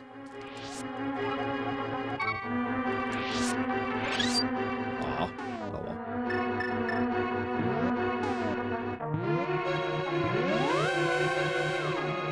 And yeah, later we'll get an item which allows us to turn anti-fairies into fairies, which suddenly makes anti-fairy rooms wonderful.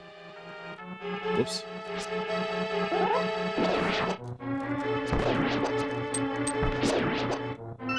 up the key. I don't even remember what's to the right. Let's go to the right really quick. What's over here? Oh yeah, money. Also, anti-fairies drain your mana in addition to your health. In a game like this, that's actually pretty bad. By the way, we're up to 385 rupees. As usual, you can use the lantern to light the room if you're having issues with it. There's actually several of those. A lot of anti-fairies in this dungeon.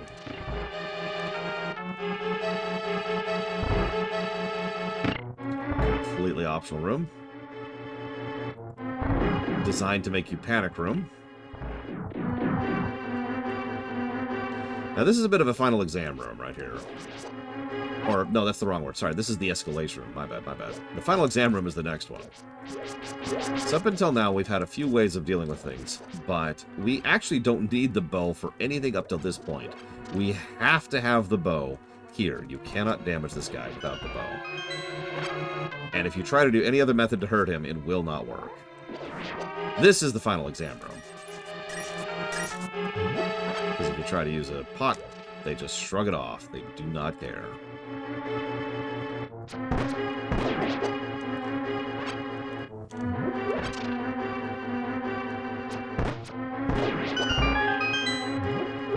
I know that sounds like a weird thing, but trust me, you've done as many randos as I have.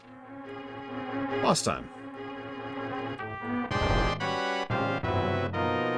Point is, you can do this entire dungeon up to the 2 rooms ago thing without actually needing the bow. In fact, you don't even need the bow for this boss. You can just kill these with like regular swings. See?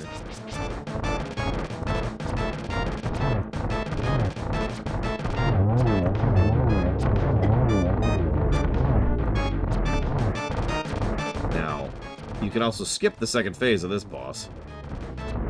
This is not what I would call a good boss fight. This is a very, very basic pay attention avoidance check.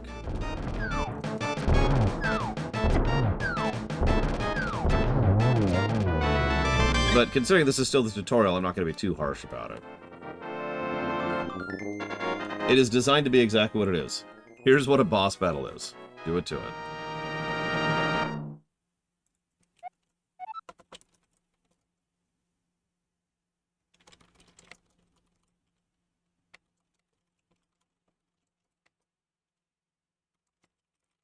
That was Eastern Palace. Nothing too fancy, nothing too special. Mostly just being the second of 3 tutorials this game has. And yes, you can just go right back into any dungeon and be like, hey, I'm here. It resets most of the state of the dungeon, but not all of it. That's actually going to be relevant for later dungeons, but we'll get there when we get there. So naturally, they put these little shortcuts here so you can get back to Sahasrara much quicker. Because we're about to get the best item in the entire game. And yes, we get this early. Oh, you got the Pendant of Courage. Now I'll tell you more of the legend. 3 or 4 generations ago, an order of knights protected the royalty of Hylia. These Knights of Hyrule were also guardians of the Pendant of Courage. Unfortunately, most of them were destroyed in the Great War against evil that took place when the Seven Wise Men created their seal. Among the descendants of the Knights of Hyrule, a hero must appear. Runner, I believe you. You should get the remaining pendants. And carry this with you. It's a treasure passed down by the families of the Wise Men. I want you to have it. A helpful item is hidden in the cave on the east side of the Lake Hylia. Get it. And this is a negative to gameplay. Yes, I promised we'd get there someday. Ladies and gentlemen, a negative to gameplay. We got him.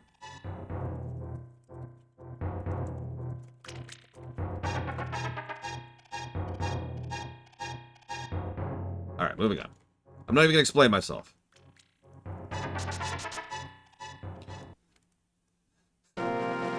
That's a good question, Noble Name. We'll go check. But I know I am not the only person who was actually pretty lost at this point. See, what the game requires you to do now in order to progress is to go to the library back in Kakariko, which we've already interacted with, and use the new thing we just got, which is this, in order to access the item required to progress in the game. To my knowledge, nothing in the game other than spending rupees at the fortune teller tells you that. We're about to find out if the fortune teller tells you that, because there's one right here.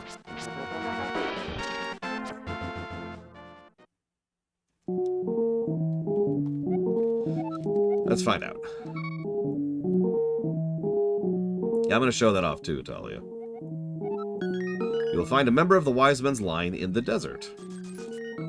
Okay. So, if you spend some money, he'll tell you to go to the desert. Okay.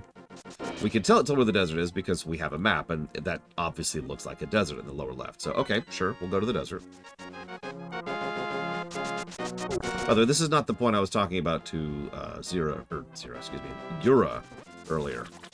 There's another part I got stuck at. It's a really dumb part. You're gonna make fun of me when I get there, trust me. And no, it's not the ice dungeon. That's a whole other thing. I should mention, this is, to my knowledge, the only boots that operate like this in the entire game. Pick a line. All the other boots have, like, you can turn a little bit, or you can adjust your line a little bit, or, like, you can stop on a dime, or just, I don't know, it just plays differently. This is committal. You fire off the rocket and you go in that direction.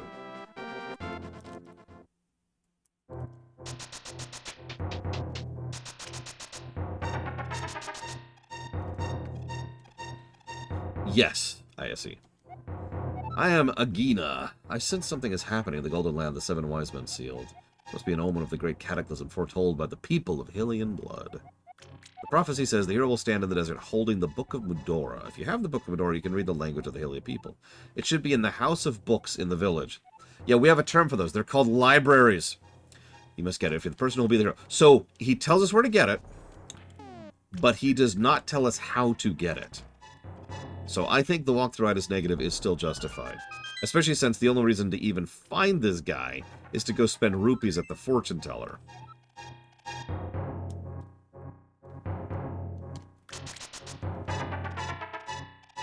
So I'm going to stand by that walkthrough-itis negative. It is a little bit too esoteric, and again, speaking from experience from a lot of people, several people have been stuck at this point.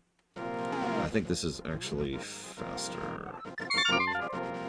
By the way, you can kind of warp around. There are 3 warp spots you can get to. Oh, she actually tells you flat out to go to the fortune teller. You can bumble into it, and it's not the worst thing ever. It's only 1 negative.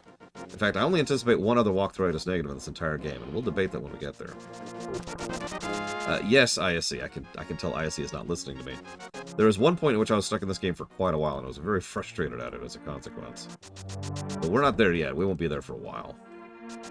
Like 20, 30 minutes, something like that. I mean, is it any wonder I love these boots? Come on.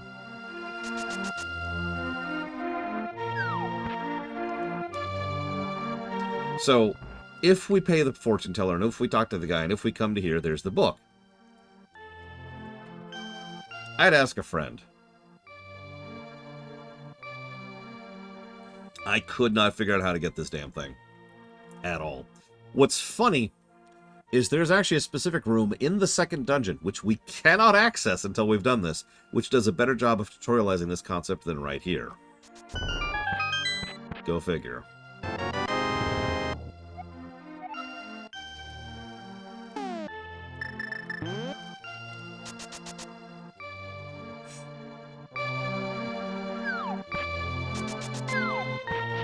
Oh, it's true. We can run into the running kid. Let's go talk into the running kid here really quick. I'm still giving the negative. Nothing is going to prevent this negative from happening. This is happening. Accept it. Accept it, Talia. Oh, sorry.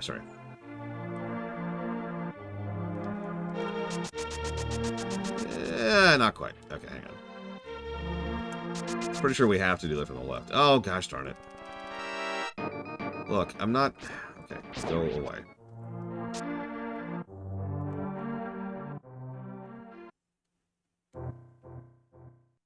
Like, some people like to accuse me periodically of being so biased towards certain games I refuse to give them negatives, and those people are idiots. I can't believe you caught me. With your speed, it must have been easy to kidnap Zelda. You don't look like such a bad guy, though. Anyway, because you have such quick feet, it might be a good idea to run and bash into many things. For example, the trees in this village have many useful things hanging in their branches. And since we are almost guaranteed to get it right there, we get some money. Woo!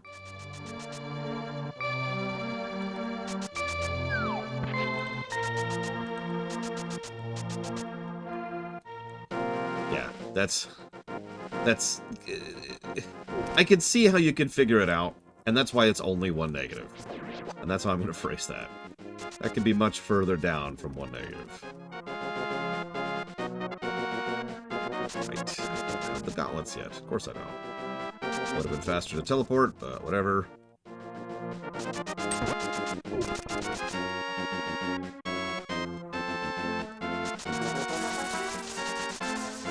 Link's lawn mowing service. Very satisfying, if I do say so myself.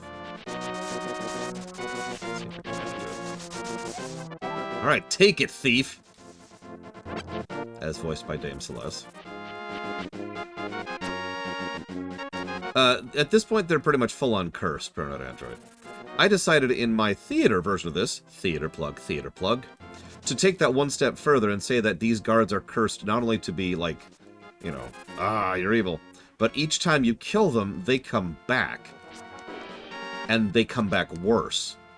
And so several of the voice actors who played guards would actually have to, you know, say a line like, "Hey, how dare you?" And then, "Hey, how dare you?" And then, as they just lost more and more and more of their mind to the curse. Anyways.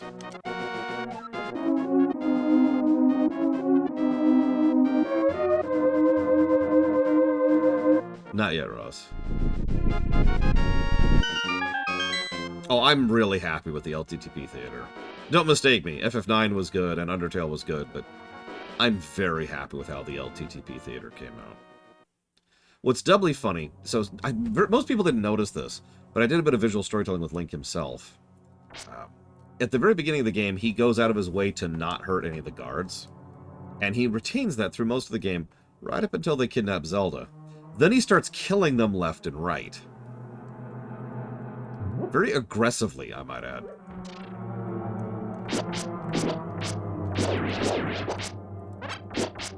Yeah, they broke Sanctuary.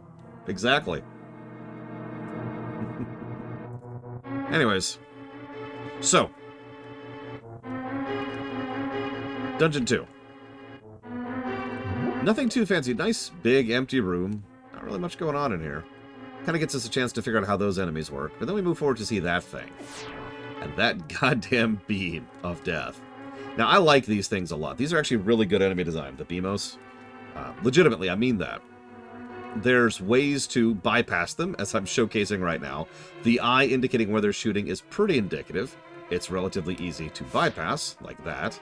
It's relatively easy to trick. Yep. And of course, it can't shoot through stuff. But the reason I bring all that up is that Beamos are kind of a perfect enemy design in my mind. Perfect is the wrong word. I'm overpraising. But I like Beamos as a concept. It's a stationary turret It can't always shoot you. It's just on its own little patrol path. If it hits you, it hurts like hell. It's a full heart of damage from one of these things. And granted, we have no armor yet, but still. And it's a knockback. And it has, like, it feels like a big hit because of the way they do the sound design of the shot. There's actually these little fireball shots, which we'll be able to block as soon as we get the first shield upgrade, which we can already have right now, by the way. Then there's the much bigger shots we'll get later from, like, the whiz robes. But this is always... There's always that impact to it. And yeah, it's not technically enemy design, it's more like terrain design. It's part of having to fight the encounter, the level, rather than just fighting enemies within it.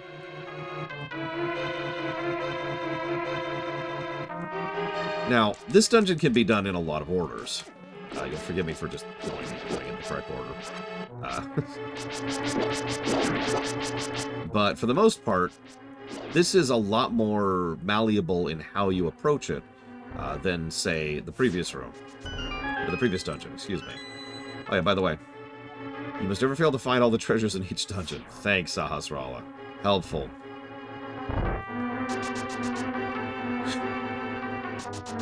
Anyways, because of okay, I'm trying to think how to phrase this. I know several people who actually had issues with this particular dungeon, specifically because of the fact that they weren't sure in what order to do things. I'm curious of anybody's opinions or perspectives on that, because I never had that opinion personally. But it is a lot less linear than the previous dungeon, which is practically just a narrow corridor with some hoops into it.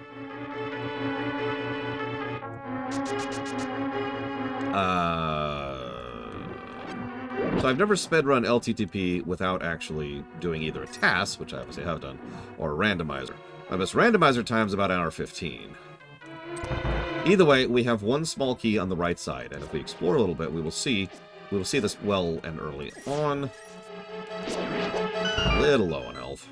So we'll pick up the useless while we're here.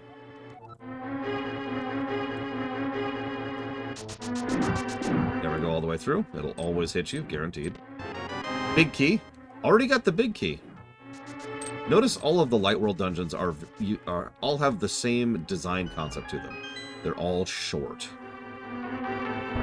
I'm pretty sure it does. Yes, Dead Eye tell us. That's another part of that whole, malleability thing. That's especially true in the Dark World. The Dark World, you don't even have to do the dungeons in the same order at all. Like, just in general. The only thing that's limiting on that is you have to do pod first. You need to do pod in order to get access to the hammer. And you really want to do Thieves' Town to get access to the gods. But once you've done those two, you can do whatever. I admit, I usually do the dungeons out of order in the Dark World without even really meaning to.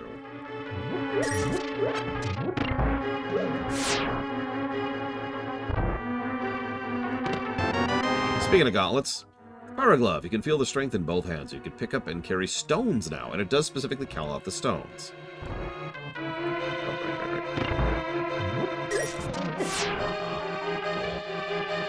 Little low on health. That's okay. That's okay. Who needs health? Who needs health? Am I right? We got this.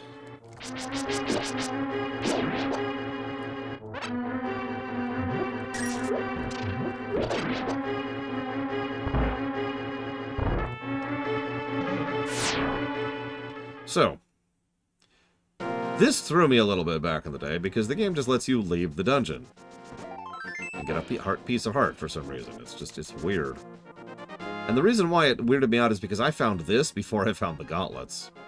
In order to get the second part of the dungeon.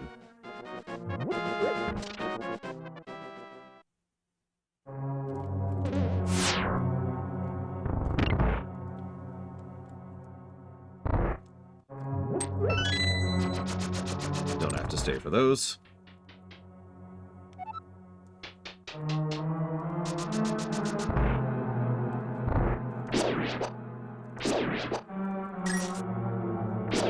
Kill-all room. Sorry, I should start talking about like the types of rooms we're going through. This is a kill-all room. This is a funny one because this looks like a kill-all or an ignite room. It is neither. This room only cares about one thing. Whether or not you get that key. And notice you pretty much have to go through the pots to get up here, so there's that. Then we have this room, which once again, you could just get the key and move through immediately. We got this guy who you can completely ignore if you feel like it.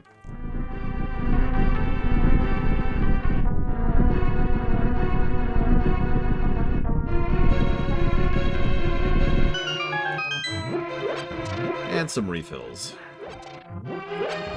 Now, you can use the bow on these guys. I usually suck at it. We'll see how this works out. But it's boss time. Yeah. So as they pop out, the real danger of the Lanmalas is that they themselves are really, really easy to dodge. The hard part is the fact that as they pop out, they shoot out a diagonal shots. 4 of them. You can see them on the screen there. They're a little bit hard to see. It's probably one of the trickier parts of the fight, and probably one of the less well-designed parts of the fight.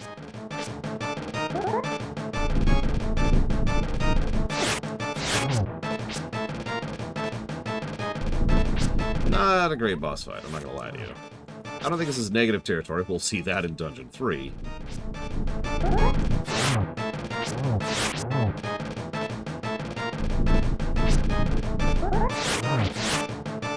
Oh, and before you were asking, yes, the spin slash does do more damage. So now, as this guy pops out, he's going to shoot out 8 directionals. Now you can kill him before he even has a chance to do an 8 directional thing. I want to show that off at least a little bit. Yeah, no kidding, right? Did I sell it as... Nobody actually likes Moldorm. By the way, you can do this in this game. Just like a previous game I pointed out already. And that's Dungeon 2. Once again, simple but solid.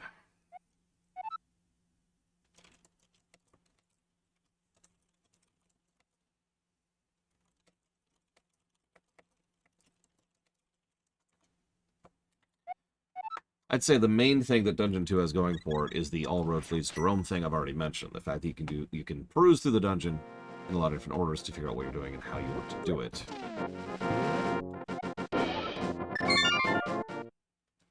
We're going to teleport, of course, because it's faster. Get our free rupees. Teleport. Each time you do this, it adds a death to your counter, by the way. So when I beat this game for the very first time and my death counter was like in the hundreds, people were making fun of me. I always found that funny. Because I was like, I didn't die that much, did I? Oh yeah, speaking of which, I forgot to show this off, excuse me. There's the sword, there's the pendant. If I had shown you, if I'd remembered to show you earlier, it'll show you a pendant down in the desert, in case the other hints to go to the desert weren't really sufficient. Oh.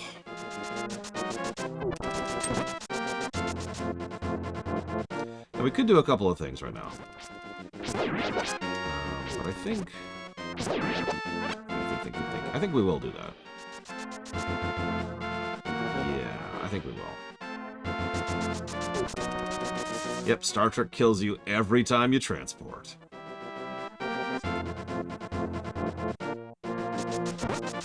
How many of you even didn't know this screen was here, by the way? Because there's, like, nothing there. There's no significance or relevance to that screen at all. It's just a connecting path.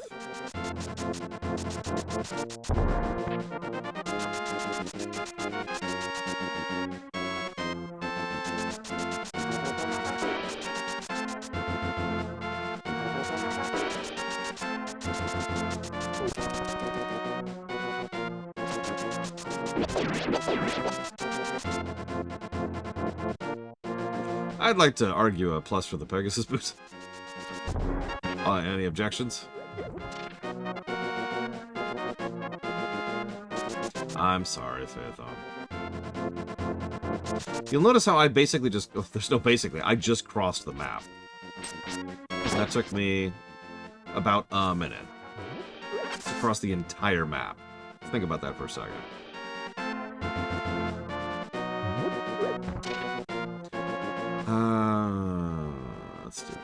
I could have done this out of order, but I kind of want to do something else first. Yeah, you also get it early enough that it speeds up traversal so wonderfully. And we can do things like this. The Waterfall of Wishing is just around the corner. Really? Yeah, fast travel. Which is funny, because this game has fast travel. Don't worry, I'll talk about that when we get there. Not that far off from that. I gotta remember, I think of that as super far into the game, and it's actually just like an hour from now. This is a short game, by the way, if it's not really obvious.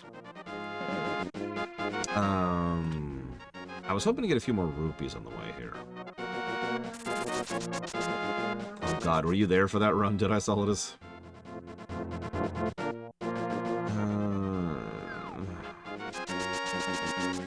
Well, what I did was I allowed chat. Basically, I said, alright, chat. Pick the order of the bosses. Anybody who hasn't played Mega Man, pick the order of the bosses. Because you can do the bosses in any order. And unlike Mega Man X2, which actually starts you with the dash, Mega Man X1 doesn't. And let me tell you, you've never experienced Mega Man X1 until you've done Armored Armadillo first.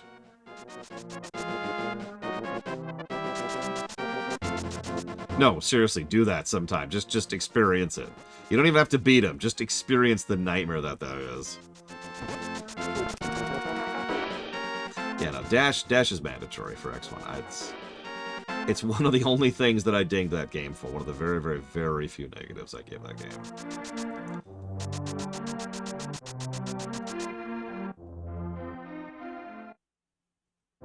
Whoops. Second boss is fine, as long as you have the dash. I was to compare the innovation and creativity of early game creators versus present, who ranks higher? That's an interesting statement, because a lot of the original game designers sort of invented gaming.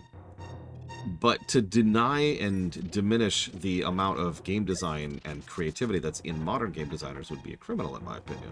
There are so many types of games that have never existed until the recent era. You know what I mean?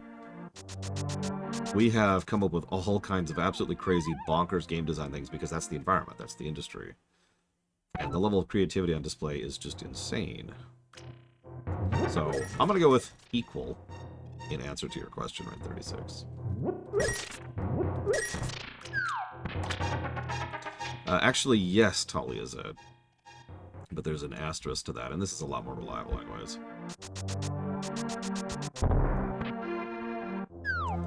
This is a really, really quick and easy 20 rupee loop, and I was only a couple short. So, in fact, this is our last loop. 3 loops and we're done. I'm kind of doing this out of order, but this is just to line things up a little bit. I could do that, too, since I'm already over here. I think I will. Oh yeah, I do want to show off one thing really quick. If you happen to explore every inch of the map, like some crazy people will do, you'll see this. There's a weird thing there, and it's blocked off by 2 things. A heavy block, which you cannot pick up, and some hammer points. We don't know what those hammer points are yet, but later, trust me, we will know what those are. Remember that. That's going to come up. That's going to come up later. Here's me. Here's me. One of the things I hope to talk about when we get to Link Between Worlds is how much it plays with your knowledge of the first game. It was one of the things I remember most distinctly enjoying about it, was that it was winking at the player quite a bit.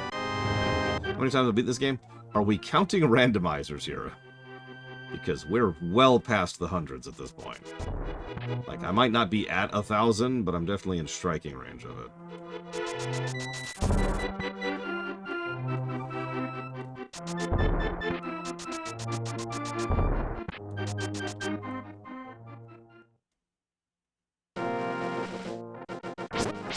Yeah, the blind thing, that's a good example. There's other examples, but yeah. Blindfold run. I'm not sure people can blindfold play this game. This is no Ocarina. Ocarina is deterministic in terms of movement, but in this game it's actually not. I'm going the wrong way. No, this will work, this will work. To explain what I mean by that a little bit. While I'm here. To explain what I mean by that a little bit. If I was to move left or right, you'd think I'd be moving at the same pace, but you'd be wrong. Moving left is slightly faster in this game. And similarly, if you're moving at a diagonal, it moves inconsistently in terms of its speed. What that means is if you move for exactly 13 frames, or whatever, if you're able to time it perfectly, the amount of distance you'll move will vary depending on what direction you're going in and what gets in the way on the way. There's a lot of sub-pixel calculations going on in LTTP. By contrast, in Ocarina, if I do the same input, you know, up, down, left, right, or whatever, it doesn't matter the direction, at the same time, I can 100% tell exactly where I am. And that's why Ocarina is a blindfoldable game, whereas this, not so much. Anyways, I said I'd talk about it later. Did you even see how I got down here? For years, I didn't know this was a thing. In fact, I'm pretty sure it was specifically randomizers that taught me how to get down here. I should have remembered this because, hey, look at our rupee count. We now have every rupee we need in the entire game. We will never need other rupees. In fact, we're almost capped on rupees.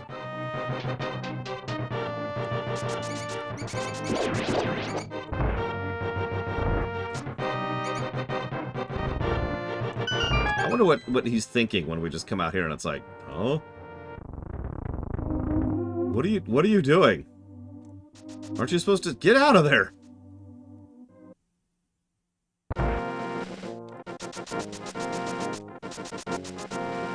And we just have bags of rupees just jangling in our pockets. Jangle, jangle, jangle. Watched but not played Umbral Magnus. Now, Rax, he's probably played a Kingdom Hearts 2 rando. But I don't want to speak for him. I mean, I do. But, you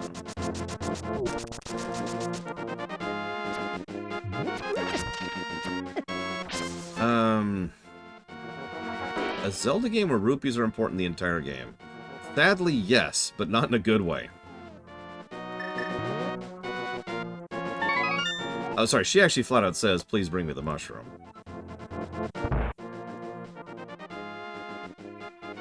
And there's Maple, by the way.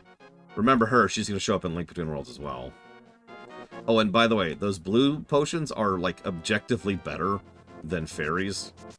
But you have to remember to use them. So that's your big consequence there. Anyways.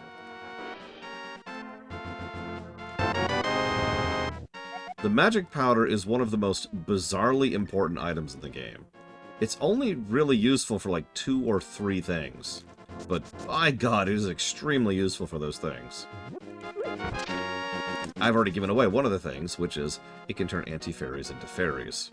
So all of a sudden, any anti-fairy room becomes a refill room.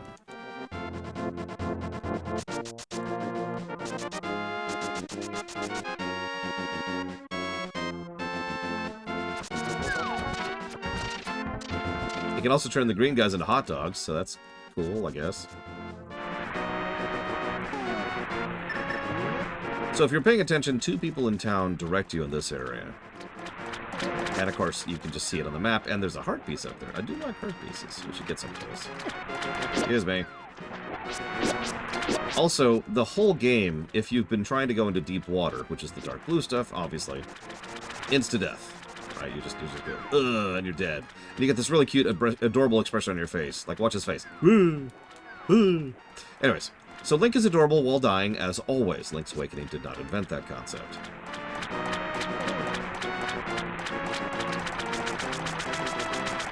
If you go all the way to the end here, we meet the one friendly Zora.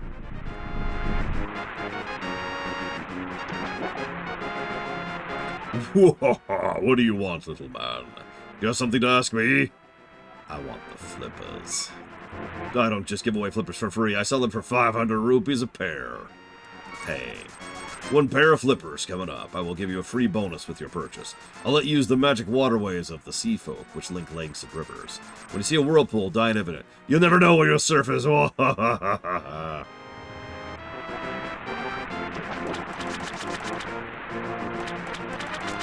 we can swim. Woo. Swim controls are probably a negative. They're bad. It's the nicest way I could put that.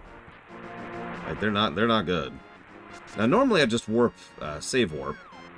But actually, there's one other thing we can do while we're here. Just one very, very brief thing.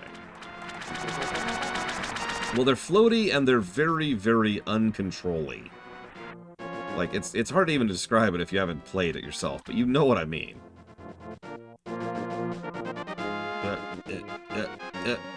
There we go. Ice is so much worse. I will throw in... Let's see, what could I throw in here? I've got so many things I can throw. Let's throw in my shield. I don't need this stupid thing.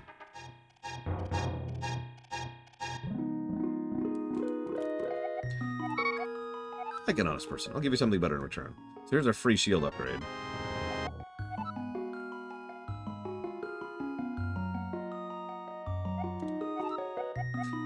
By the way, there's no real detriment for throwing in the wrong thing, so what I did back in the day is I just threw everything in. My entire inventory. To discover the 2 things that you can actually upgrade here. Which is, of course, the shield and the boomerang. Both of which are extremely, like, super-duper optional. But since we were right here, why not, right? We're already 100%ing. Bloop, bloop. Now we save warp. That would be funny, did I saw this? So now we progress.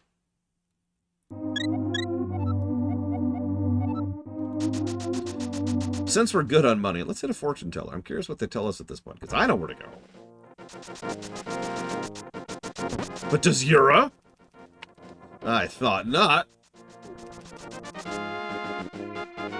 I do like how there's a fortune teller just 2 screens from one of the spawn points, by the way.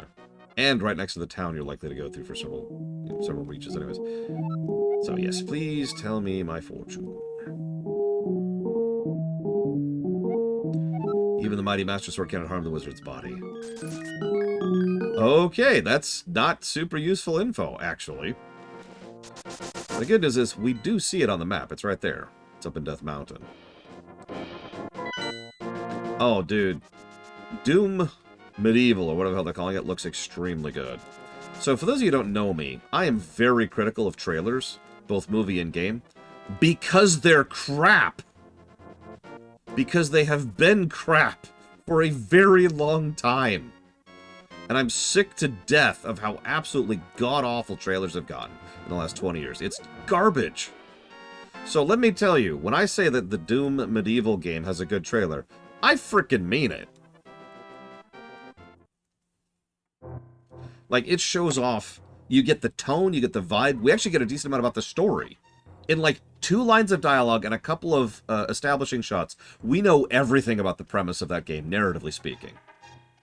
Then they show us getting geared up with a freaking shotgun and a shield, and then they show the gameplay of how the shield works, and how the shotgun works, and how the enemy design works, and that's awesome. And then, just because they already did everything else right, did you notice how smart the edits were? Like, there's several examples of this throughout the thing, so forgive me for gushing, you know, as someone who does editing work. But, yeah, I'm pretty sure it's on Steam. It's not out yet. But my favorite part was they'd pull up the shield, and then as he pulls it down, there was an edit. He's actually in another spot. That's how they did transitions. Shield, and then move to new spot. Just, I loved it. Anyway, sorry, moving on. So, cave. Nothing to light in here, but there's an old man. I don't know who you are, but if you're going up the mountain, will you take me with you? I lost my lamp. Yeah, meanwhile, the Dragon Age 4 trailer is trash! Watch your step, there are holes in the ground. Could you turn right here? Young man, are you also going up the mountain to look for the golden power? Just ahead is a mountain full of monsters. Many people have vanished in this mountain while looking for the golden power. I don't want to steer you wrong, so please don't get too involved in such a mad quest.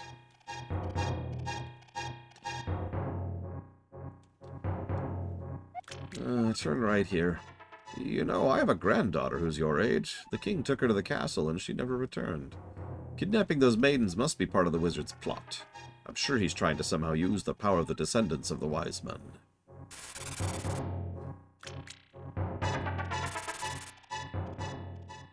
Hang on 1 second, Colburn. I haven't, but I will. The missing maidens are still alive somewhere. I believe a hero will rescue them. I wait for that day. These are dangerous times. I talk too much. Thank you for kindness to an old man. I wanted to give you this. It's one of the most valuable magic items in the setting. That's not even a joke. If you remember, we had an entire quest to get this goddamn ear back in Four Swords Adventures.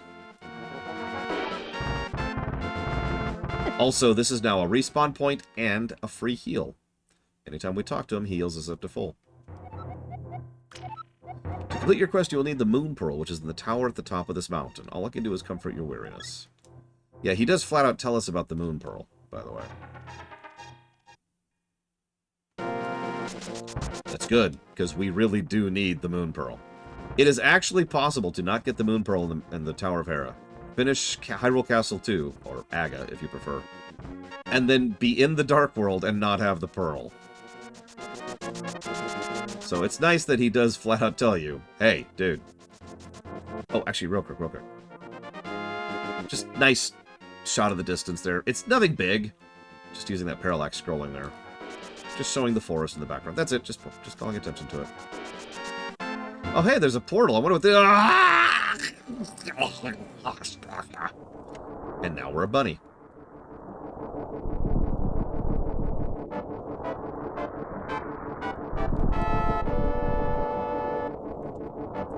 Enjoy this music. It only really plays for this one segment in the whole game.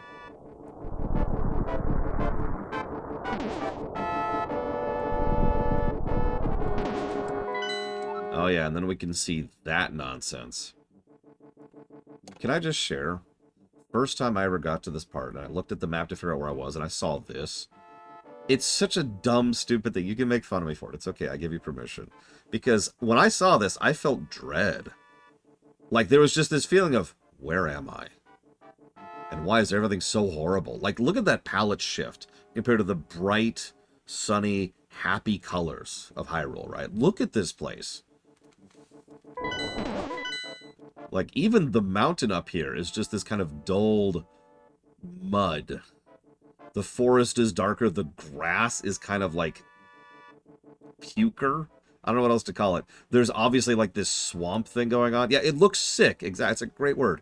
It looks sick. The world looks sick, and that makes perfect sense because it literally is. That's exactly what this is, what they're doing here. And yeah, you're absolutely right, Blake Jamal. And let me tell you, when I hit that moment, oh my god. Anyways, so let's find out. Dragon Age 4 is going to be good today. Nope. The coin continues to speak the truth.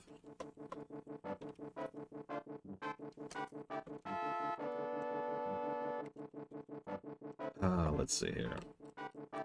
No, I can prove there's a heads and there's a tails. It does have both sides. We have gotten heads once in like a month when you guys asked me to flip this for whether or not it's going to be good or not. Oh yeah, you know what? In Hushed Whispers. Much better example of this exact same concept. Speaking of which, I haven't been giving story night positives. Oh my god, I'm so pathetic and terrible! Okay.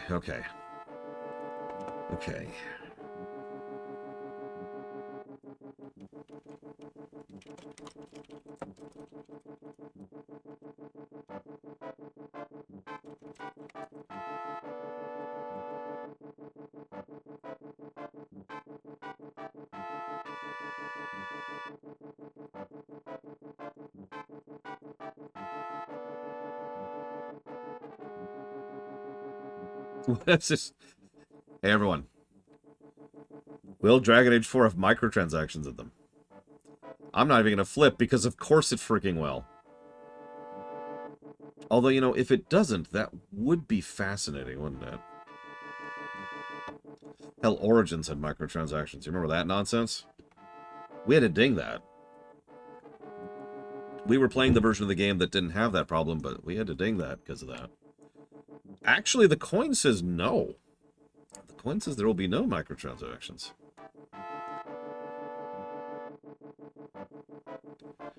That's a good question, Lord Harriman. To my knowledge, every Dragon Age game has had a net positive story score, am I right?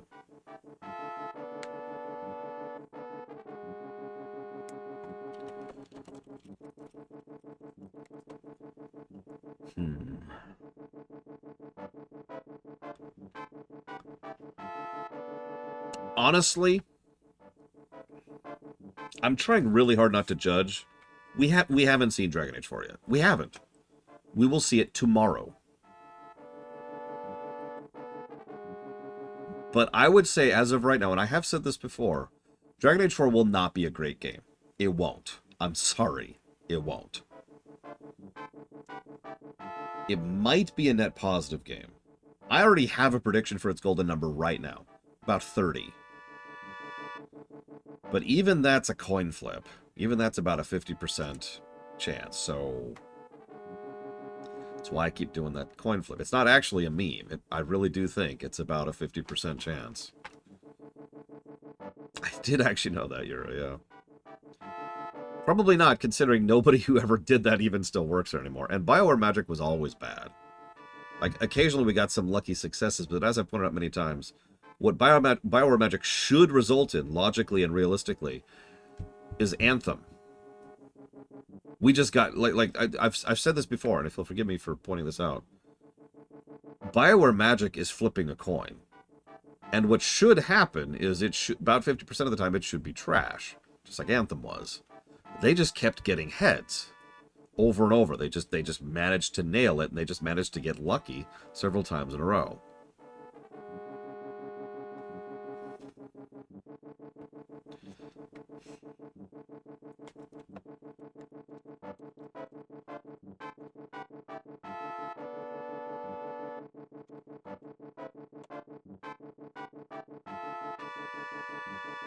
The current running rumor is something Zelda-related, Ross, which probably means remaster. Depending on what they're doing with Prime 4, will determine whether or not there's any Prime 2 or 3 news. Otherwise, I don't know. Honestly, I am quite looking forward to it. What do you want? Do you have something to say to me, little silly rabbit? I came here to get the power of gold, but I'm a freak! I can't go back to the real world. If only I had the moon pearl from the Tower of Hera, I could go back to my original shape. I got good reason to be stressed out, so back off. Shoot! Shoot! Oh, who are you, Mr. Bunny? This world is like the real world, but evil has twisted it.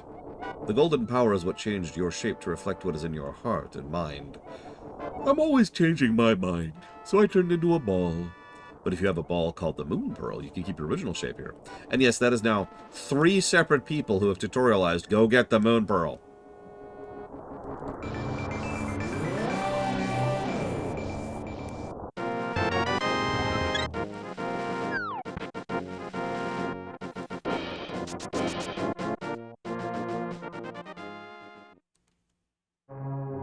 Dungeon 3. And the introduction of these things into the franchise.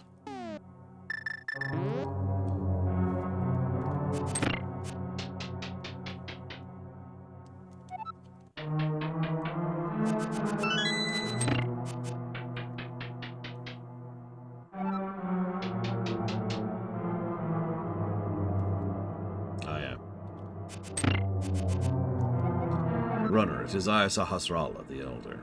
I have some advice. In the dungeons, you can gaze into the magic mirror to return to the entrance at any time, which is actually quite useful in several of these, especially Pod.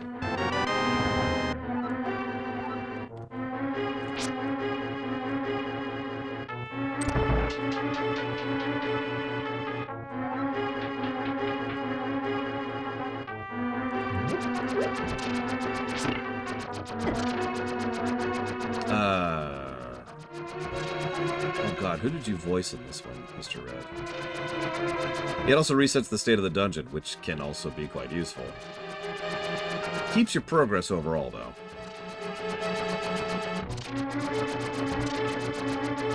I remember the tree. Did you voice the sick kid? Because we already covered him. We already talked to him.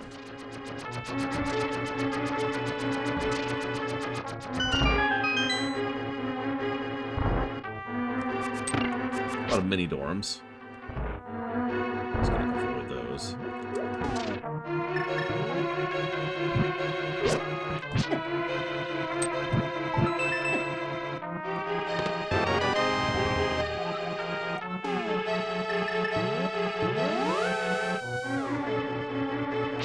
There's our quick and easy back up.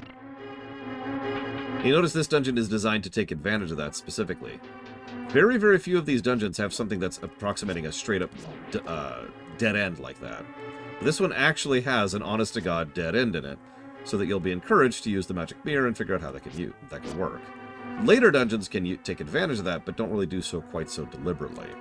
Even something like, say, Dungeon 2 in the Dark World, the Swamp Palace, I want to say, still has, like, a loop back rather than just, hey, here's the end. Yeah, how many times have you seen a dead end be used as a good gameplay mechanic in a game? Notice the theme of this level, by the way. You might think it's the switches, but actually no. The theme of this level is falling, which makes sense for a tower. As with, like, a lot of gaming, especially back in the 80s and 90s, there was a lot of obsession with trying to increase verticality. I believe you're correct, Dead Eye Solidus, especially if we count both Hyrule Castles as a dungeon, which I do. I think that puts it up to, like, 13 or something.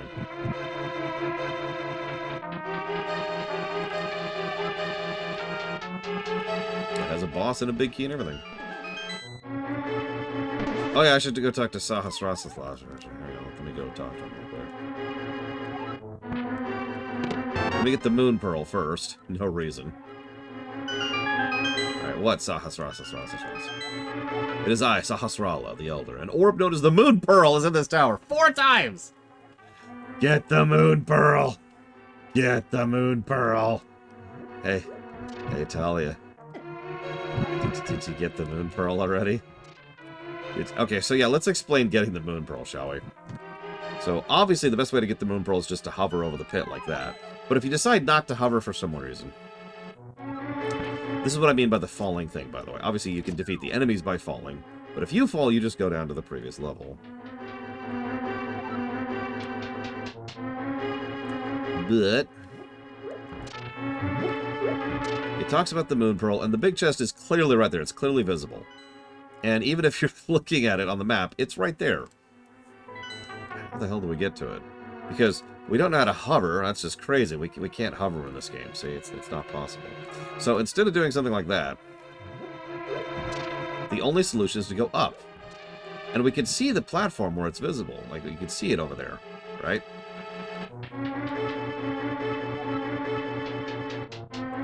So, we look at the falling motif. Again, this is what I was just talking about. The enemies, the boss, and the puzzles is all about falling. So what you're likely to do, especially if you're playing this for the first time, is you go here and you're like, all right, this looks right, right? Nope, this is down here. It needs to be more up and to the right. But there's nothing up and to the right. That can't be right. That's when you hit this switch, which I hit automatically, which switches around, and lo and behold, this pops up. Now, what you're also likely to do is to come at this from the bottom, which actually fails. But then, now you know what to do. You come out from the top, you get the item, boom, done. Then we fight the boss. The boss, once again, is all about falling. Negative to freaking gameplay. This is Moldorm. Also true, Frieza. Good point. So, here's the problem with Moldorm. If he knocks you off, which, again, notice that with this whole area, and it's got a frickin' pit in the middle here. If he knocks you off, he resets. That's really the problem in a nutshell. Like, that's the simplest and easiest way to explain why this is a negative. He has so little health, too. Like, I know it seems like he's got a lot, but that's only because we have the level 1 sword. And we're doing a pittance of damage.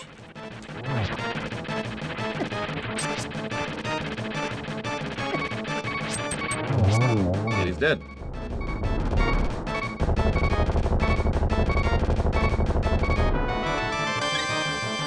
Oh, absolutely Umbral Magus. In fact, I think that's so much that there are 2 separate Zelda dungeon games out there. Neither of them have Zelda in the name. But there's 2 of them, for God's sakes. So, Tower of Hera is actually a pretty solid dungeon, all things considered. It's a damn shame that we have to fight Moldorm at the end of it, because holy crap. I would like to posit that this is our first 2 positive dungeon. The initial trip down, the usage of the dead end, the smart usage of the switches, the tutorialization of how you can interact with things over stuff, like they show off with the Triceratops earlier, the falling motif and the way that they use falling in order to progress through and to defeat enemies, all of that's good stuff. And I even like how they play with getting the Moon Pearl, ignoring the fact that they tell you 4 separate times to get it. The fact of the matter is, bloop, right? So, Tower of Hera. And then Moldorm. What's really sad is Moldorm would not be a negative if he didn't reset upon knocking you down. That is the one and big thing that turns him into a negative. So as soon as you get the last pendant, it tells you, go to the woods. Go to the Lost Woods. The odd chance you don't know what that is, well, it's right there. It's the only thing that looks like a woods in the entire game, and also it's got a freaking sword icon flashing over it.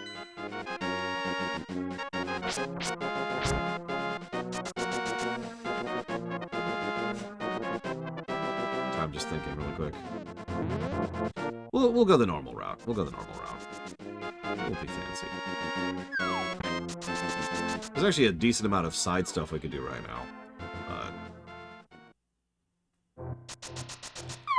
Not a lot of reason to yet. Oh yeah, sorry, that's the penalty for failure for falling into a pit and not losing a life like this is Zelda 2. No, I am never letting that go. Screw you, Zelda 2. Sincerely, Lore.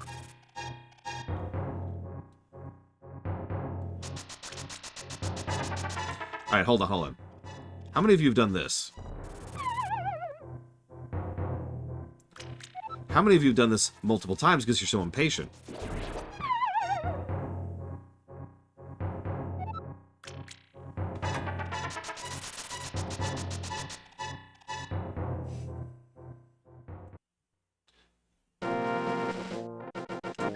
Anyways.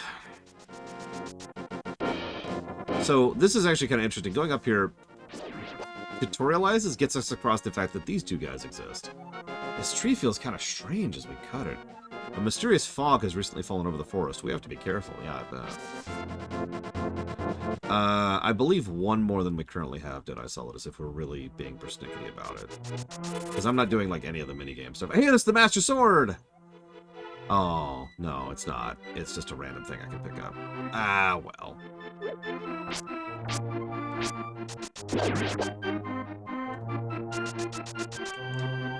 So, this looks a lot like it's supposed to be a maze. It super isn't. No, the maze will be later, and that is much more of a maze. And this is the really interesting thing about LTTP. The entire Light World section is a tutorial. The whole thing is getting you into the mindset of where you need to be, because the second you hit the Dark World, the game stops pulling any punches whatsoever. Here's a little factoid. What is the second hardest hitting enemy in the entire game? Now, I'll give this away right now. The hardest hitting is Ganon himself. Does anybody know?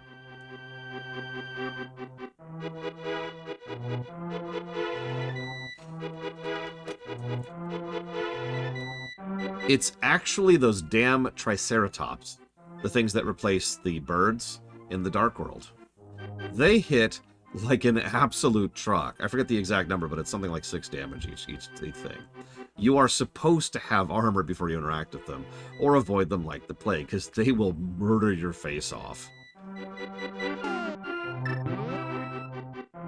And that's kind of the Dark World in a nutshell. The Dark World just beats your face in, especially if you don't know what you're doing. The hero's triumph on Cataclysm's Eve wins 3 symbols of virtue. The Master Sword he will then retrieve, keeping the Knight's line true.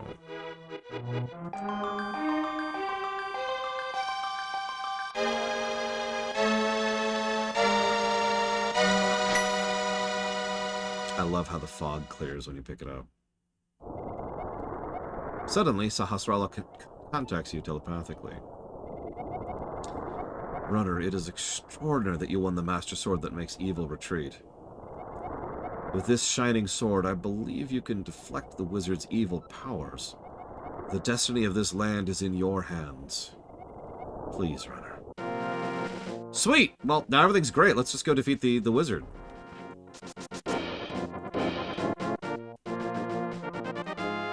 Runner, help! The soldiers are coming to... Ah! Alright, real talk. How many of you never went to Sanctuary after that little tidbit? You don't have to. We could just teleport there, but for the sake of the scene, I'm gonna not.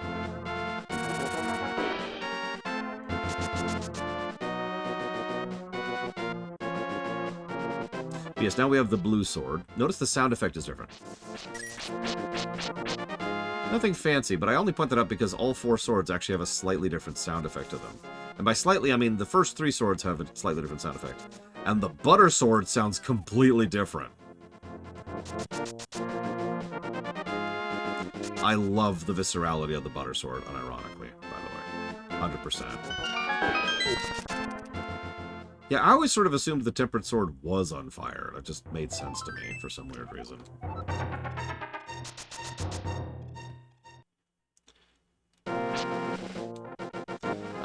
Give me like another hour or 3. It'll probably happen tomorrow, Yura. But trust me, I will show off the butter sword. It's awesome.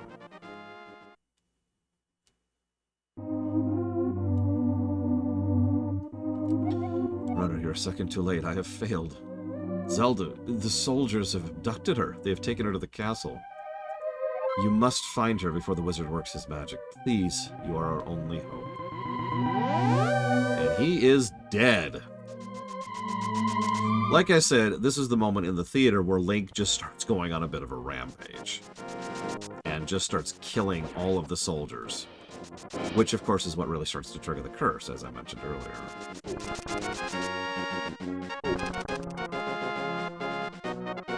No, he dead. A lot of people die in this game, actually. Interestingly enough.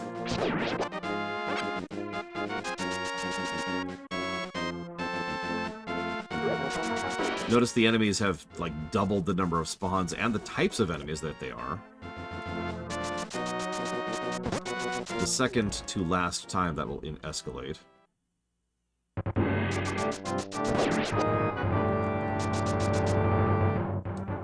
Oh, I should mention there's something on the map indicating you should go here. I think, actually, let me double check that. I mean, they say he's going to the castle. Yeah, no, there's the skull right there, okay. It also shows us a last warp point, by the way. It's a nice little quality of life feature. Anyway, so you can slice this, or if you have the cane, you could turn invisible and just walk through. Anecdote. Dungeon 5. This is a combat dungeon. It is actually the only combat dungeon in the entire game. It is focused on clearing rooms of enemies. It's much more of a beat-em-up than anything else. And it fits the overall tone and vibe of things.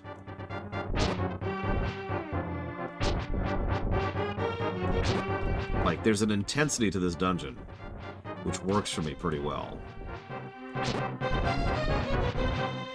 Oh yeah, canonically, this is actually a tower on top of the castle, by the way. So we see our first gold enemies. And we see the first suicidal enemies. Whoa, whoa, whoa, whoa, whoa.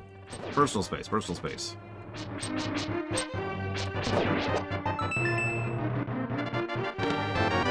Yep, time to temper our blade in their blood.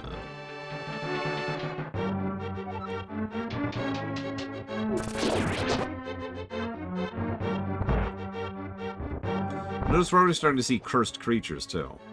This is one of the first times, I believe actually the first time, that we see cursed creatures in the light world. I've always thought that was a neat little bit of storytelling, indicating how much the barriers between the two realms are starting to break down.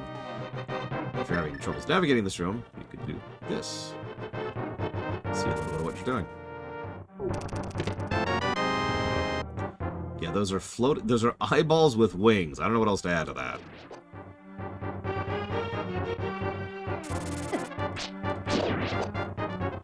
Oh god, that would be interesting. How does the Master Sword work? Well... Exactly, Lord Haramon. In several cases, the soldiers can't even help themselves from attacking Link, and are begging him for mercy as he's killing them.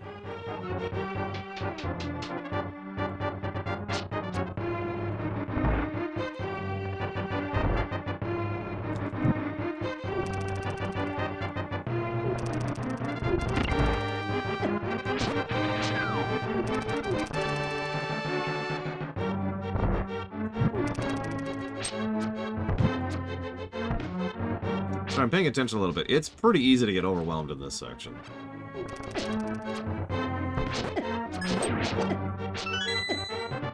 Those enemies like to just home in on you like that.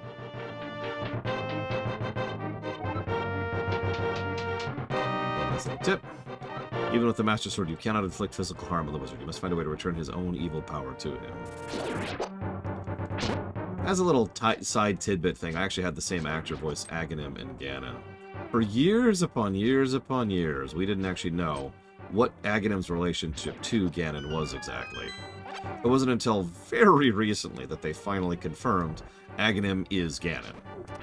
So I went with that route in the theater. Yeah, I don't... This is a bad example, but in my mind, Link right now is Anakin from Episode 2. Right? Like, all he's really thinking about is his anger, and nothing else. If you know anything about being angry, you know you're not really thinking very straight when you're angry.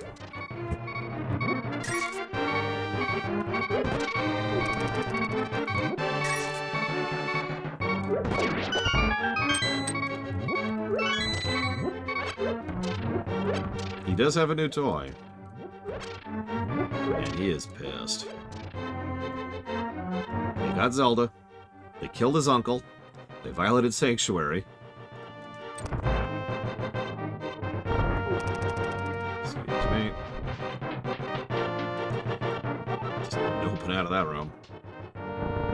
And again.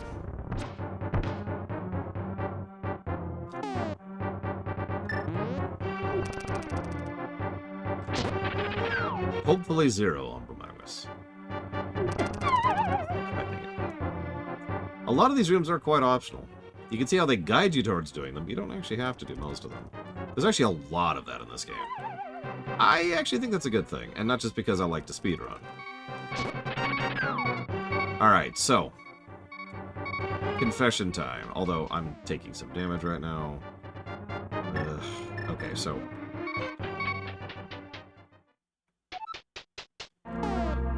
So there are actually 3 parts of this game that I've gotten very stuck on my first playthrough.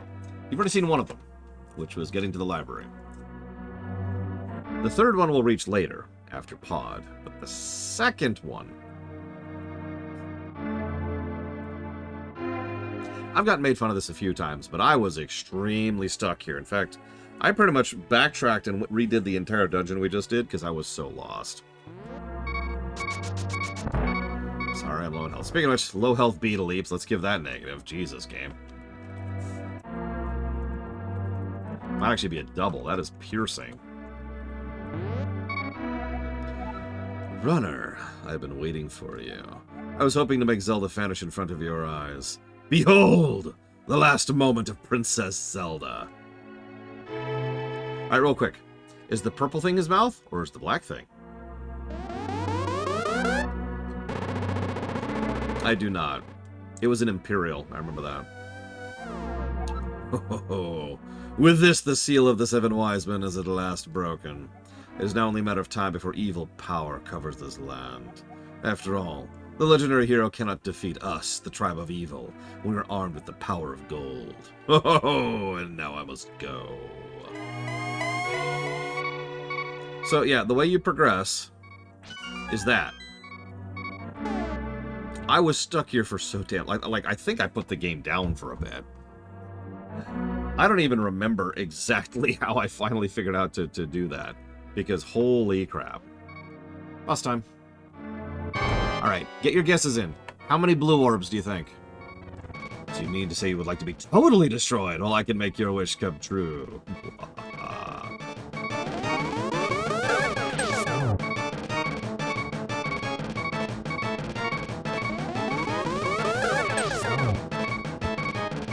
Oh yeah, you can also use the net here. It's 1.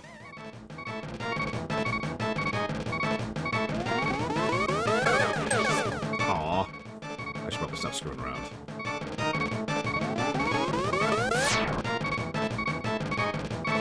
Oh yeah, if you attack him, you just take damage. I'm not going to show that off because I'm low on health, but you know. Also, I believe this is the very first iteration of the Dead Man's Volley in the entire franchise. Which is funny, because this would become a big thing for Ganon, which makes sense since this is Ganon 2. But I just find it funny that this is where that actually got started. 3! Oh. 3! It has gotten 2, Snake Eyes.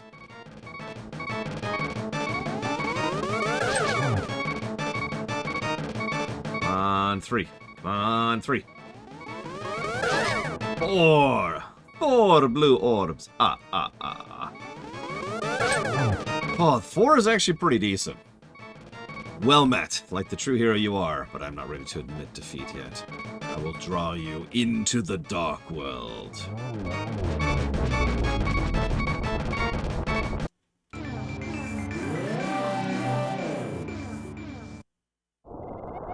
Runner, it is I, Sahasrara. I am communicating to you across the void through telepathy. The place where you now stand was the Golden Land, but evil power turned it into the Dark World. The wizard has broken the wise man's seal and opened a gate to link the worlds at Hyrule Castle. In order to save this half of the world, the Light World, you must win back the Golden Power. You must also rescue the 7 maidens who Aghanim sent to the Dark World. As members of the bloodline of the 7 wise men, they have power that will surely help you. The maidens are locked in hidden dungeons full of evil creatures and dangerous traps. The Palace of Darkness should be your first goal in this world. Runner, I can rely only on you. Please make this old man's wishes come true. I beg you.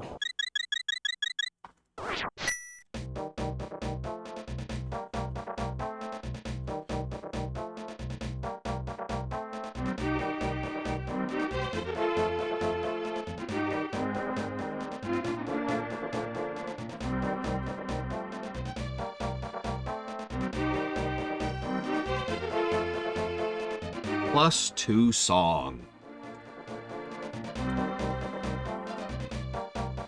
In fact, I'm about to just bucket some positives on here.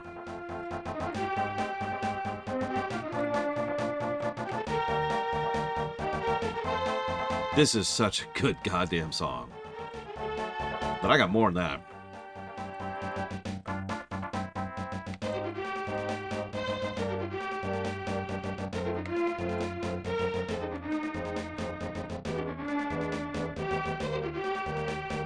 So, first of all, thank you, Chill Pangolin, very, very much, as always. And if you happen to know what you want to put that towards, please let me know.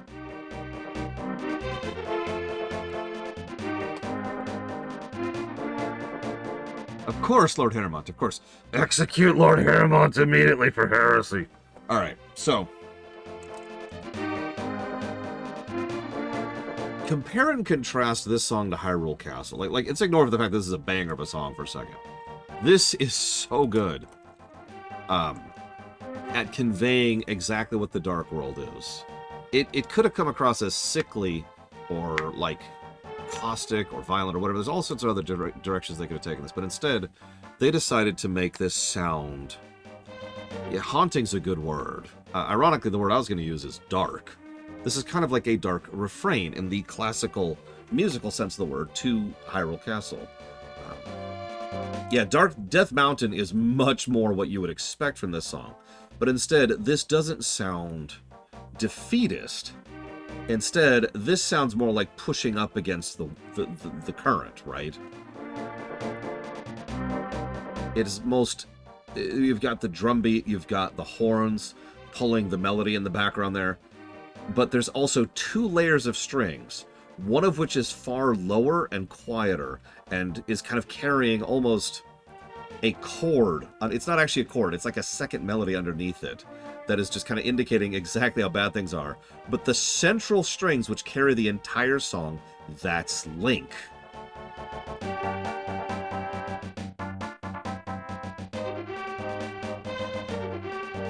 Like, you hear it, right? You could feel that the central string section is Link, and that's him pushing through all the crap of the Dark World to accomplish what needs to be done.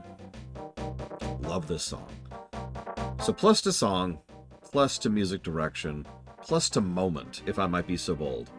Now, I know this doesn't really mean as much from the perspective of 2024, and that's fine. We are reviewing these games from the perspective of 2024. But this is still a good damned moment, being dragged into here. The sunset sky in the distance, Ganon's tower off there being set up against the sun, the perspective of being on this giant golden pyramid. And they've talked all these oh, of course it will, Yura. They've talked about all these thing about the the golden land and the pyramid and the Triforce and all that. We've heard that all this time, and then we're here and it's like, oh. And there's just that kind of vibe of it, that the weight of it pulls down. It's a great moment. But I do have to give just a little bit of historical perspective here. It was not uncommon for SNES games to be as long as what we just did. The whole game is what I mean. So if we actually were running around and doing everything and exploring the whole... Like, we had a whole world to explore, right? We had tons of stuff. We had side games I didn't even do. I didn't even go get the Frost or a Rod. I need to do that at some point. Don't worry, I know exactly when I'm going to do it. But, we could have gone and got the Frost Rod and explored the Lake Hylia and gotten the flippers, which feel like an optional thing, and there's a little dungeon here. We can turn rupees into this, and there's this whole stuff. There's a whole game of stuff. I know I blazed through it, because I know exactly what I'm doing and exactly where I'm going. I know this game extremely well. But please picture the mindset of someone who's just been sitting here playing this game for several days now, and finally reached the final boss, Aghanim. And you'll notice nothing indicates there's anything after him. The whole game has been focused on Aghanim. It's all about him, and it's all about whatever he's doing and his actions. He's the one who kidnapped Zelda. He's the one who's pushing away the maidens. He murdered the king. He cursed the troops. We take him down, and then we're here. And then we open up this, and in the off chance we didn't open up last time, we can see there's a whole other world. We're not actually even halfway through the game in terms of overall length. It's more like we're like a fifth of the way through the game. I said this earlier, and I mean this. The light world is the tutorial. Now, things get a little bit more real, and now there's going to be a lot more design, a lot more level, a lot more enemy, a lot more boss. You notice we haven't really been giving boss positives yet? That's going to change. And we haven't really given a lot of level to positives? That's going to change. You also see that it pretty much flat out tells us that's where you're going. Pod. Sorry, I should explain that. Pod stands for P-O-D, Palace of Darkness. That's our first destination, right over there, where the Eastern Palace was. Nice symmetry, too. But getting to Pod is a much bigger ordeal than it was getting to the Eastern Palace. You could literally just walk up to the Eastern Palace. Not so with Pod. However, and I very much appreciate this, I like that they flat out say, that's your destination, nothing else. The reason why is you can't go anywhere else. I talked about this earlier, but to reiterate, this world map is much more contained. You have access to a fraction of the overworld when you first get here. And until you gain access to the flippers, or the hook shot, or the I don't know why I said flippers, the hammer, the hook shot, or the gauntlets, the level 2 gauntlets, there is very, very, very little of this world you can access. And those 3 items are kind of the big things that unlock huge additional swaths of the overworld. So we need to do dungeons to be able to just get around. And yeah, it's very restrictive. It's very oppressive. Someone mentioned earlier that this might even be a story positive. Because in Hyrule, and in the light world, of course the whole world's explored. It's civilized, right? Even in areas where there's enemies, those enemies are pathetic and minuscule and do very little damage and are easy to bypass and operate because civilization has expanded. But here, this is the dark world. This is a place of curses, nightmares, malice, and death.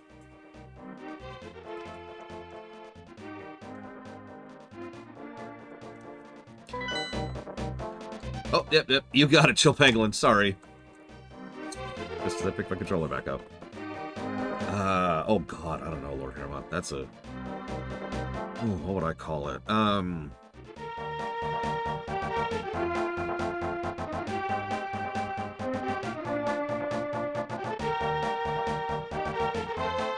Steel Frost Citadel.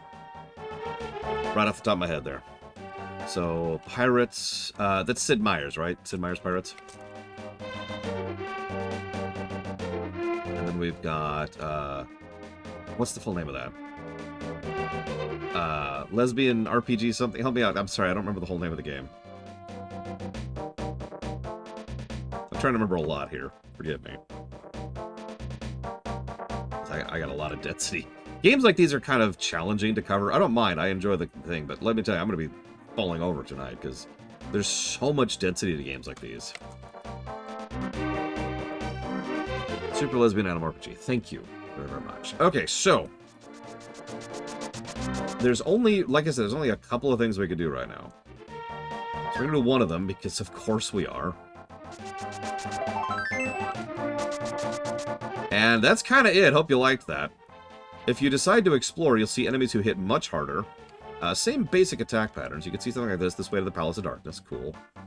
But we do see a couple of new enemy types, like these guys. These are, I believe, the first Hinoxes in the entire franchise. And they're terrifying because not only do they throw bombs, but they kind of ignore you. Like, they just kind of shrug off your attacks, and they have a lot of health. If you decide to go north, we can fall into the water, but the water doesn't really lead us anywhere. Oh, also, it's very, very easy to get here without the flippers, by the way. The bridge is out. Straight up. Oh, by the way, some of the rocks come alive when you tap into them. So, that's cool. So we can get across here, and there's even an arrow pointing to it, but we don't know how to do it. Okay. So, maybe we go this way instead? I don't know. Let's try going this. Let's see what's up here. There's another Hinox. If we go over the edge, we notice there is no more platform on this western shore. Once again, there is no way to progress up here. We are stuck. Oh yeah, by the way, in addition to the fact that the grass looks sickly green, the rocks have been replaced by skulls, and the trees look like that.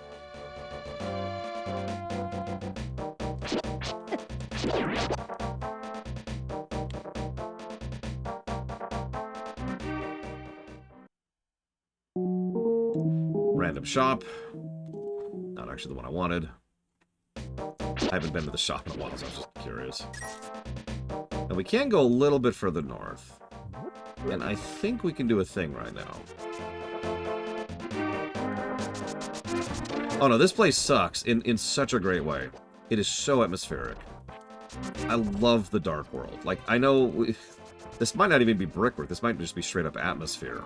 The Dark World constantly gets across the vibe that everything is horrible here. And the best part is, this is just the normal Dark World.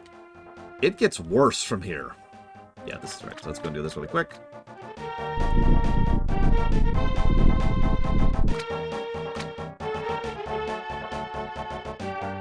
Was it you who disturbed my peaceful nap? I'll give you this if you go away.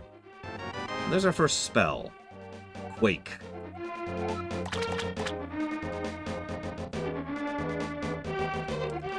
Curses to anyone who throws something into my circle of stones. There's your hint, by the way. This pretty much straight up requires you to just navigate. I don't know if there's... to my knowledge, no, Ross, but I'll talk about that more in a minute. To my knowledge, there is no indicator that you have to go up here in order to do that, with the possible exception of a person who gives you things. Oh my god. Fortune teller. One of the fortune tellers. And having said that, I'm going to actually look that up, because I'm pretty sure I found once upon a time a list of everything the fortune tellers tell you at what points in the game. And I'm going to go down that list, because I'm actually really curious how useful those fortune tellers can be. And that's obviously very relevant for the game. I know I said I know this game very well, but, I mean, why would I talk to the fortune tellers? It's ridiculous. Don't be stupid. So we cannot go south either. There's these things in our way. We can go into the lake, but there's not really a lot to do there right now, so we're not even going to bother. If we go off the beaten path a little bit.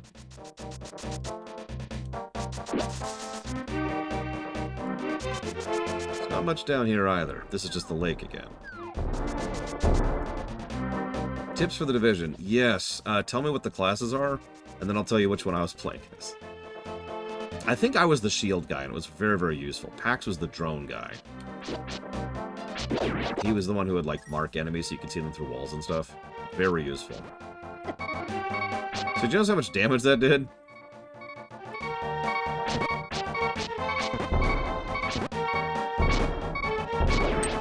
By the way, as a reminder, we're doing 2 damage per swing because we have the Master Sword now. Just putting that in your head as we take a few hits to kill things. But I really don't want this beeping to go off during this cutscene. So let's see if we can tease a heart out of someone. Oh, there's the Triceratops! Or the pterodactyls. These guys hit just... That will kill me if it hits me. Just for perspective. You can actually tell areas they don't want you to go to until you have more armor, because they have more of those pterodactyls in them. Oh my god, drop a heart. Please drop a heart.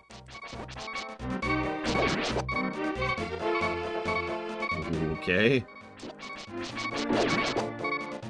Well, the good news is I do have a thing I could do.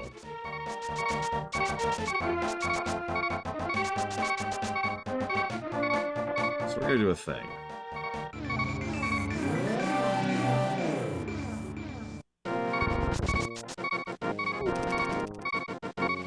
Notice that the enemy soldier count has just increased substantially.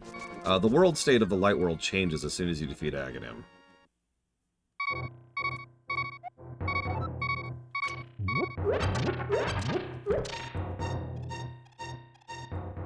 Correct, Deadeye Solidus. Like I said, I usually do this world in a little bit of a weird order. Because I'm weird. Anyways, if you check here, it doesn't show anything, of course, other than the way to get forward. There are 3 armors in total. One of them is really far into the game. And to my knowledge, all 3 are optional. Although, I wouldn't fight Ganon without level 3 armor, I'm just saying. You want to do that, that's on you. Oh, jeez. Thankfully, we get a bit of iframes when we teleport. Good move on their part. Now, I'm going to say something stupid here. Of all of the stuff in this game, this guy stuck with me for the longest time, and I'm not even sure why exactly. It stuck with me so much that I was really picky about who exactly I allowed to voice him. Of course, there's hearts in here. When it came to the theater, Mr. Red ended up getting this role. You're new here, aren't you? Did you come looking for the power of gold? Well, you're too late. It'll obey only the first person who touches it. The man who last claimed the power of gold wished for this world. It reflects his heart. Yes, I became here because of greed for the golden power, and look what happened to me. To restore the golden land, a person worthy of the golden power must defeat the man who created this place. Until that time, I am stuck here in this bizarre shape. A fool in the shape of a tree.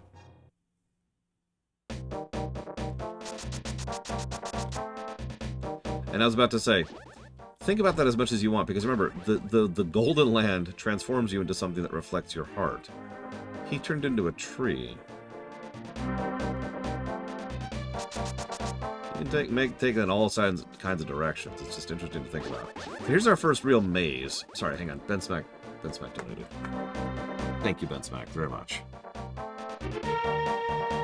Always appreciate your support. And if you know what you want to put that towards, please let me know.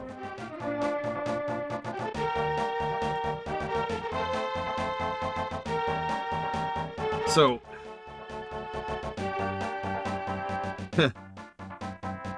this is probably the first time I'm going to say, screw CRT monitors, or I guess screw televisions. I like being able to actually see what the hell I'm doing. Because as a kid, playing this on my TV, you see how you can see Link there? Like, you see how I'm visible inside there? I couldn't see that, because my TV was not exactly high quality. That's supposed to be your guide. That's supposed to be how you know where you're supposed to go. And that's how you navigate this maze right here. It's actually pretty easy once you see them. But you can tell, imagine not having that at all, not having that visibility. So literally not knowing where you are or what you're doing or how you're moving. And I was stuck here for so long because I couldn't tell how to progress. There's actually 3 ways you can enter the maze. Only one of them allows you to progress forwards. Dragon Ball 7S and Dealer's Choice. You got it, Ben Smack. Thank you very much. This is Kiki the Monkey, voiced by Looney Ruth. I'm Kiki the Monkey. I love rupees more than anything. Can you spare me 10 rupees? Remember how I mentioned we need 610 rupees to beat the game? Well, we've paid 500 and we've paid 10. Now, if you get hit at any point in this section, you lose Kiki and have to go back and get them again.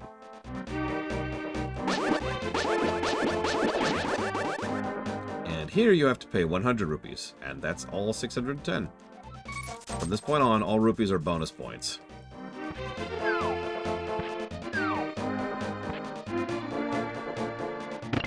Now, I apologize, I am not doing a really good job of explaining this. The trek through this maze is harrowing.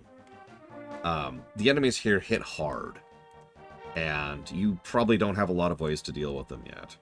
And it's not super clear where you're supposed to go, and all sorts of fun stuff like that. Now, you're probably thinking, negative, right? No. I think this is kind of awesome. First of all, the penalty for failure is really, really minor, which is important. If you die here, you go back here. And then you just get right back into it. That could be better, but that's still not bad. So that's important. It's not frustrating when you die here, because it's like, all right, let's just keep trying to push through this stupid maze. Second of all, it is a very important and necessary moment to help get the player into the mindset they need to be for the Dark World. This is no longer the Light World in any way, shape, or form. I distinctly remember. This would have been 2011 or 2012. And I was just replaying a bunch of games that I hadn't played at that point for about a decade. As my extremely legal copy of those games to be able to play them at work was something I had just finished building, right? So I finally had my library, and I was sitting down and just replaying games. You know, it's when I was going back through things like ActRaiser and Illusion of Gaia, and of course, you know, Secret of Mana and Link to the Past. And I remember being like, man, I remember this game being so hard. And then I absolutely curb stomped the Light World. And I was just like, oh, wow, what a relief. I thought I would have trouble with this game. And then I hit the Dark World. And then the Dark World kicked my freaking teeth in. But again, that wasn't really a bad feeling. It was a good one. It was like, oh yeah, we're out of the tutorial. Let's do this. And I started actually really enjoying myself. Even back then, like, maybe twice as long as I just showed you. Not super long. But that brings us to Pod. New song, by the way, and new tile sets. In fact, most of the dungeons in the Dark World have different tile sets. But, how do I explain Pod to someone who doesn't know this place? Let me look up a little figure here really quick. I think this is a good way to explain this.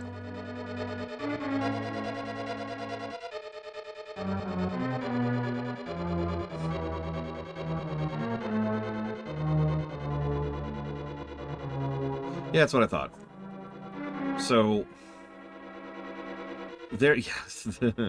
So the Eastern Palace has 3 items. Desert Palace has 2, Tower of Hera has 2, Aghanim's Tower has none. Swamp Palace, which is the one after this, has 5. Thieves' Town has 4. Skullwoods has like 3. You get the idea, right? General distribution of how many chests there are in the dungeon. There are 14 chests in Pod.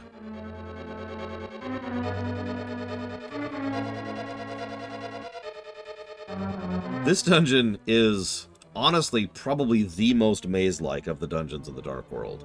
I know some people are going to contest that because we've also got Misery Mire and the Ice Tower. But no, this is the wake-up call. There are a lot of routes through this dungeon. Many of them are valid, and it's relatively easy to find yourself thinking, oh god, where do I go next?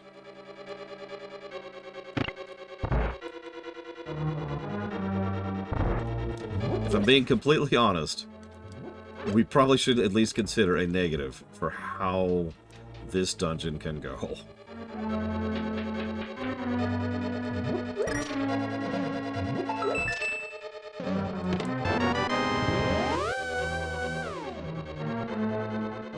Now we're going to do this dungeon in my own personal preference, but how good or bad this is, I look forward to gauging this as we go through it. Because this dungeon can be a trip.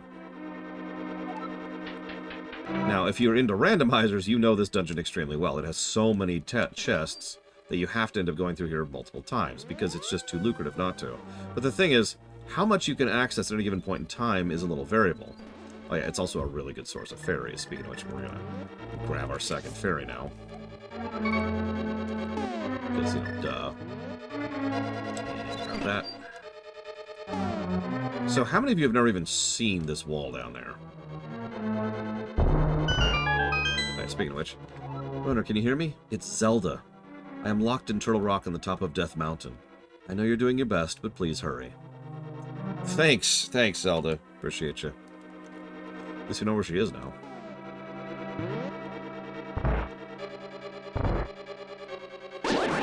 But yeah, if you've been paying attention, there's no real all roads lead to Rome. Yet. Dark World is officially where we start to get into that concept. And I do think it's going to get some positives for it. So our first Mimic-type enemy. These are fun. 2 Mimics that don't face you. So in other words, they are mirrored of you. But another Mimic that is designed to mirror you in the correct way. And that Mimic will shoot at you if it faces you. You gotta get clever with that one. Also, just this room in general kind of does a great job of encapsulating everything different about the Dark World. Enemies that are lightning enchanted, and will split up into other enemies who can also become lightning enchanted, while spikes are moving across a conveyor belt which changes direction halfway through.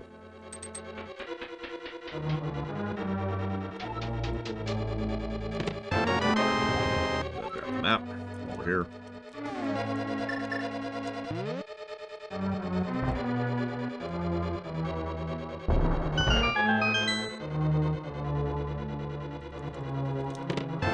And another key. Now, there's actually ways to bypass the middle of this, but we're not going to bother with that. We just wanted to get our keys going first.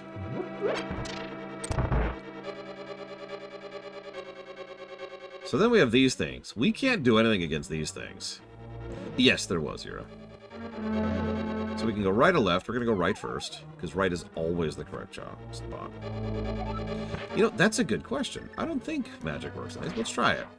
Notice that took about 1/3 of my magic pool, by the way, to cast a spell. Nope. Doesn't do anything.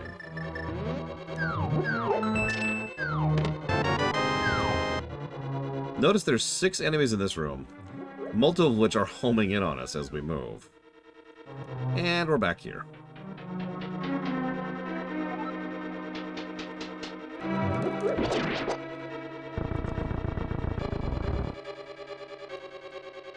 So that's down the right loop. What's down the left loop? Well, you see that cracked spot? Let's see what's through that. By the way, do not come into this dungeon without a decent supply of arrows and bombs. Just a little pro tip there. The good news is they drop arrows and bombs in this dungeon.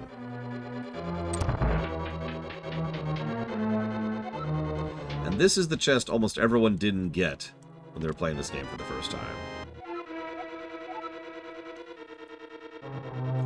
Please trust me when I say you do not want to miss that chest. In fact, actually, it's faster to do this. We're just going to do this really quick. Hi, Savacom.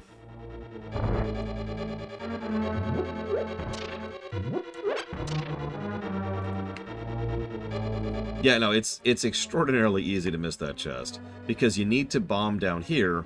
You need to have a small key when you do that. Because we have a spare small key, because I've been prepping for this.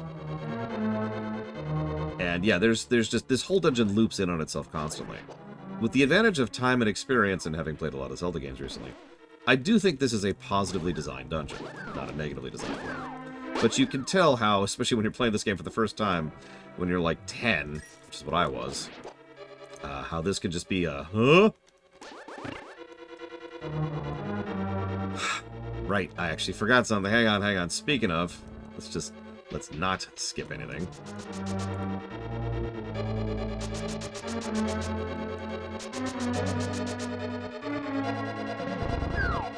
How did I get the mirror already? So you get the mirror as soon as you go to Death Mountain, which we are a little bit past, 2 dungeons past at this point. Now, we could go down and to the right, but we actually shouldn't yet. I'm only pointing that out because, once again, this dungeon kind of loops in on itself a little bit. So, yes, no, that's what I want to do. So we're going to hit that. Loop again. I've actually been going pretty slowly by my standards, Savicom. I've had a lot to talk about, that's why. There's a lot of density to this game, and so I've had to occasionally just pause and be like, you know, here's this. I do like the arrows that flat out indicate you can jump down here. Nice touch. Because otherwise you'd probably think that's just a pit, as opposed to a way to get back to the middle. Excuse me.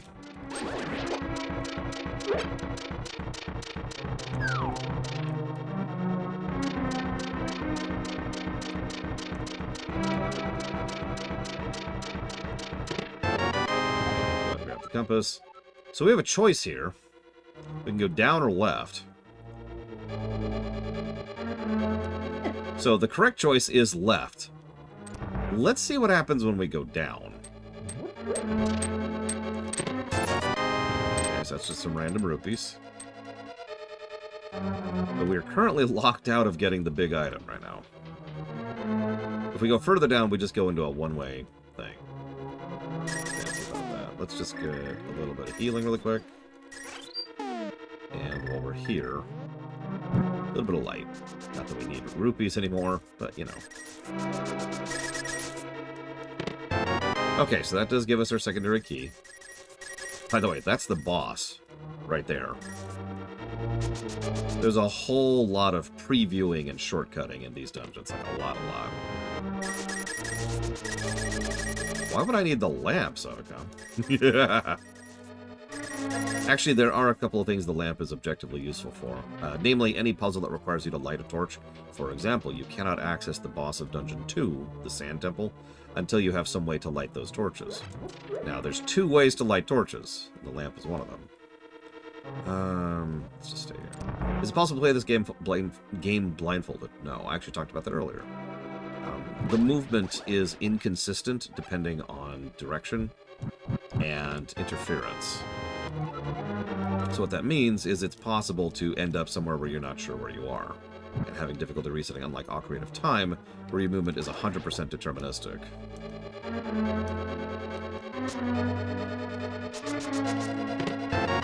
Another key? We will need that. You can't go down to the basement unless you have at least 1 key. Whoops. No.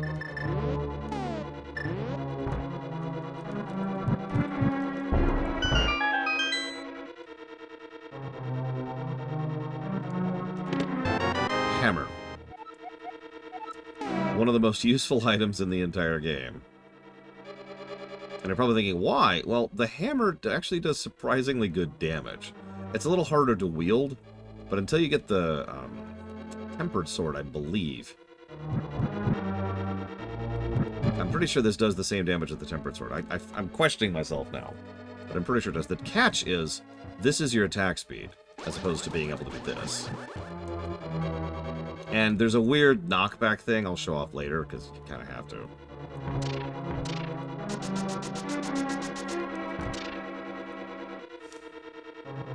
Okay. So we've actually completely swept the top levels, believe it or not. Time to head this way. We've already been here if you're paying attention, but we had those weird things in the way. To this day, I'm not sure what they're supposed to be. We'll see those again in Link Between Worlds.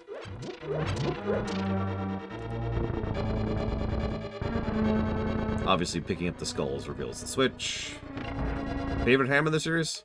Oh, for me, personally, that would probably be the one in Phantom Hourglass. That was just so awesome.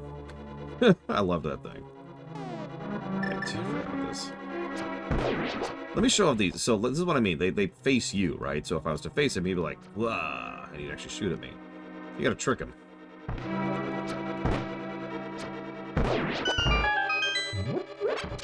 Which is also why these drop arrows. Speaking of which...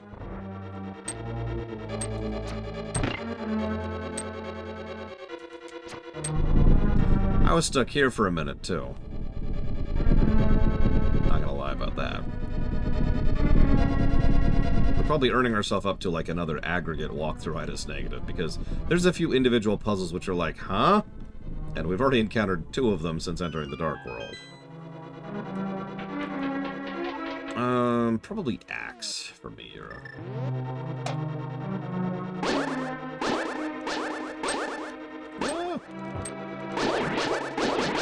Tonight I dine on turtle soup.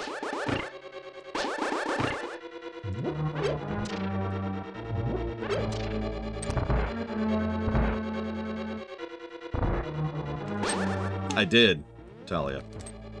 One of the things I kept going with the idea of is that the bosses of the Lightworld dungeons were the Knights of Hyrule, the ones mentioned for the Imprisoning War, that have been cursed into their current forms. All the bosses of the Dark World dungeons were the followers of Ganondorf, who were cursed with him. So, once you defeat the bosses of the Light World, they help you periodically throughout the rest of the game. In fact, I was very specific. Anytime you see those statues. So anytime there's those statues, either the moving ones, the ones you have to hit with the arrows, or the ones like the one I just had to shoot, that's where they would pop up and be like, hey, I'm here to help.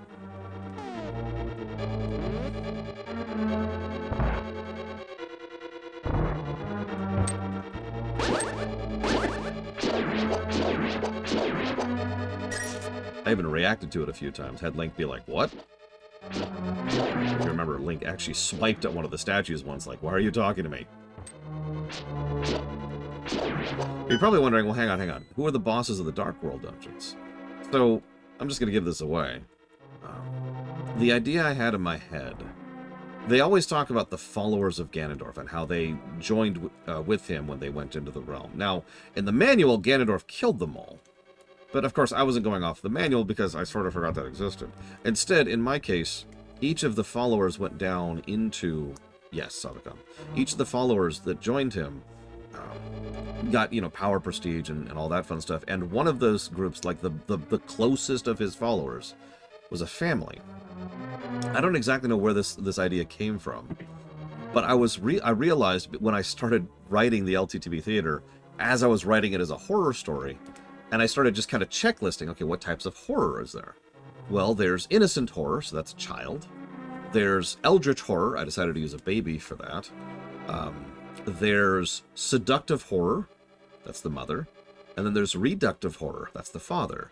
And as I was writing these characters, it just sort of locked in step as I was doing them to make them all part of the same family unit. So the bosses of the Ice Temple, the Palace of Darkness, Skull Woods, and the Swamp were all actually part of the same family who all functionally died when they came to the Dark World with Ganondorf and were cursed into these new forms and trapped here.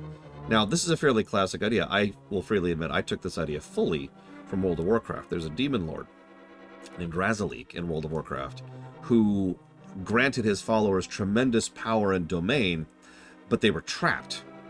Like literally, they could only go in this one small area. And that was their spot, and they had tremendous power there, but they couldn't leave it. And it was the same general concept. Each of these people became lords of their own domains. Now, the baby, who was the boss of Palace of Darkness, obviously is a baby and can't really think or feel anything, so it's just lashing out wildly at everything around it. The child is just trying to have fun and play, and that leads to the boss of Skull Woods, which is the Mothula thing. The other two, I wanted to go in different directions. I had the Seductress, that was the boss of Ice, who was trying to convert Link into being one of her followers. And then I had the Reductor, that's the guy who's insulting you constantly. He's the boss of Swamp. And he's built up his own little private fiefdom. And you're probably thinking, why would Swamp Boss be the private fiefdom guy? Well, remember, his boss fight involves you fighting him and a whole bunch of mini-hims. Like, that's his shield before you can actually start doing damage to him. So that's all the damned souls that he has gathered to himself over the years. Anyways, I put a lot of thought into it, is what I'm trying to get across. Let's go fight the boss. Oh, and yes, this was voiced by my youngest niece. I actually got quite a few voice samples of her crying and just used them for this boss battle. It was very hard to get something appropriate, because baby crying is not something people want to hear for long periods of time, so I had to get very, very specific things in order to make sure it wasn't actually irritating sounding. But when you hit with the hammer, you see there's that knockback? You can also do this with bombs, by the way. In fact, most people I know use bombs here. Oof, okay. Yeah, by the way, this guy hits like a truck. Much more involved than any boss fight we've had so far. Be a little bit cautious, and we're going to die immediately. It's okay. This is why I got the fairies earlier. Fairies do not fill you to full. Like I said, potions are actually better, objectively. The only benefit of the fairy is it's automatic. Good trade-off, by the way. Automatic res, Or you get the... come on. Or you get better healing. The blue potion also refills your magic, which is even more useful. You can also get a magic potion if you choose to. Sorry, kiddo.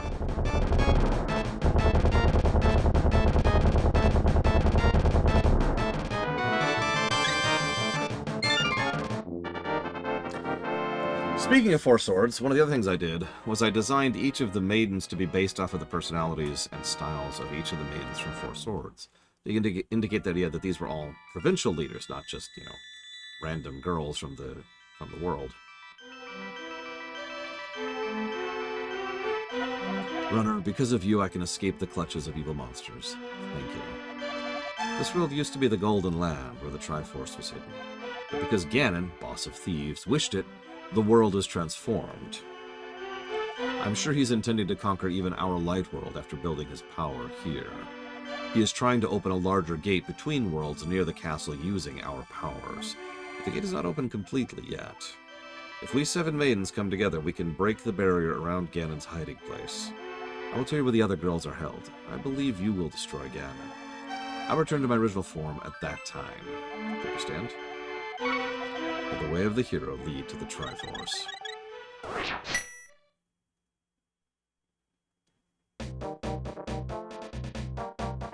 That's a good point, Yura. This game sucks! Alright, there you go. And there's the other ones. And they are numbered. And they are numbered in a very weird order, to be completely honest with you.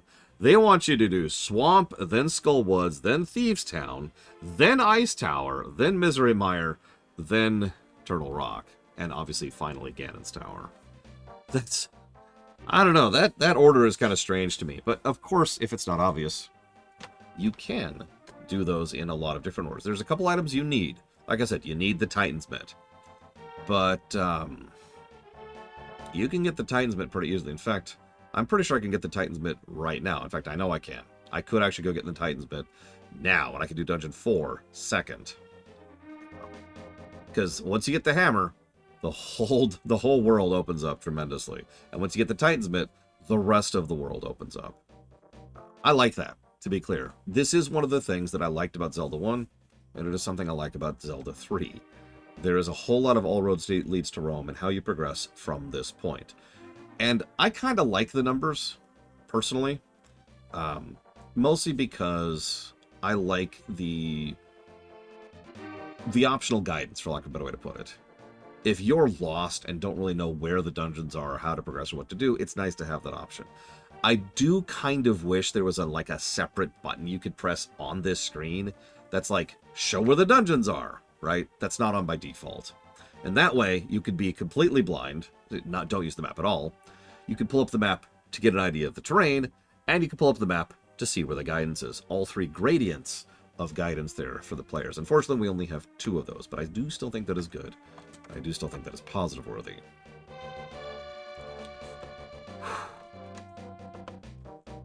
Metroid Prime's hint system was actually really cool. I like Prime's hint system, honestly. Okay, so...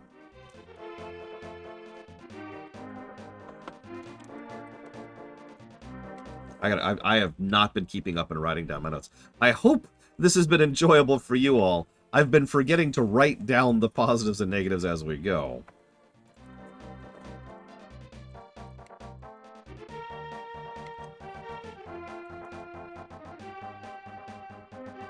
Like I said, very dense game, very dense game. We're probably going to cut off soon, actually. And then we'll smash through the rest of the game tomorrow.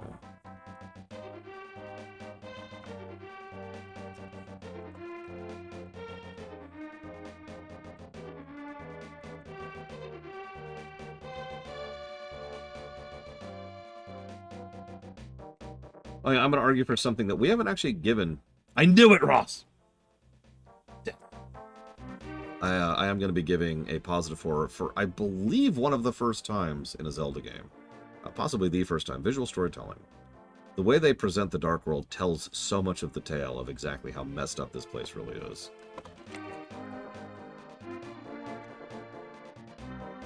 Alright, now that Ross is dead, We'll res him, and his second time around, he has a chance to. Why are you not enjoying yourself, Ross? What am I doing wrong? Help me out here.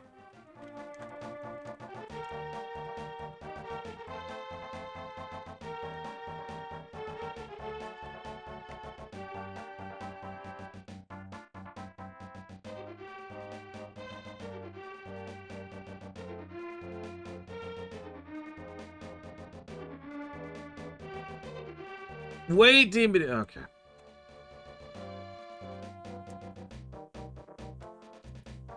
The good news is I know this game extremely well. This is one of the very, very few games we're going to put in the veteran category. There's not a lot of games in there.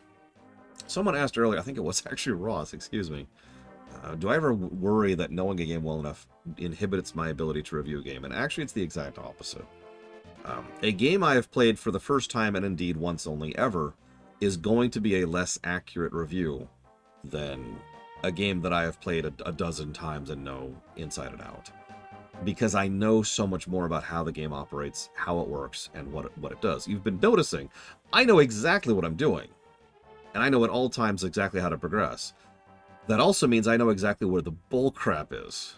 I know exactly where the walkthroughitis is. I know exactly where the aggravation is, and where things deserve negatives. I'm sorry, Ross. So I can actually point to something and say, that's a negative. The fact that I'm breezing through it doesn't change the fact that it's a negative. Because I know it is. Does that make sense? Final Fantasy VI is going to be another example of like that, and frankly, so is Chrono Trigger. I mean, I've done a task of Chrono Trigger. I know so much about that game. Did I already mention that? I did.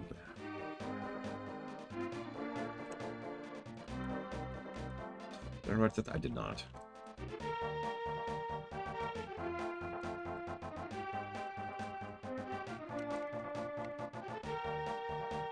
Me too, Ginkgo. Me too.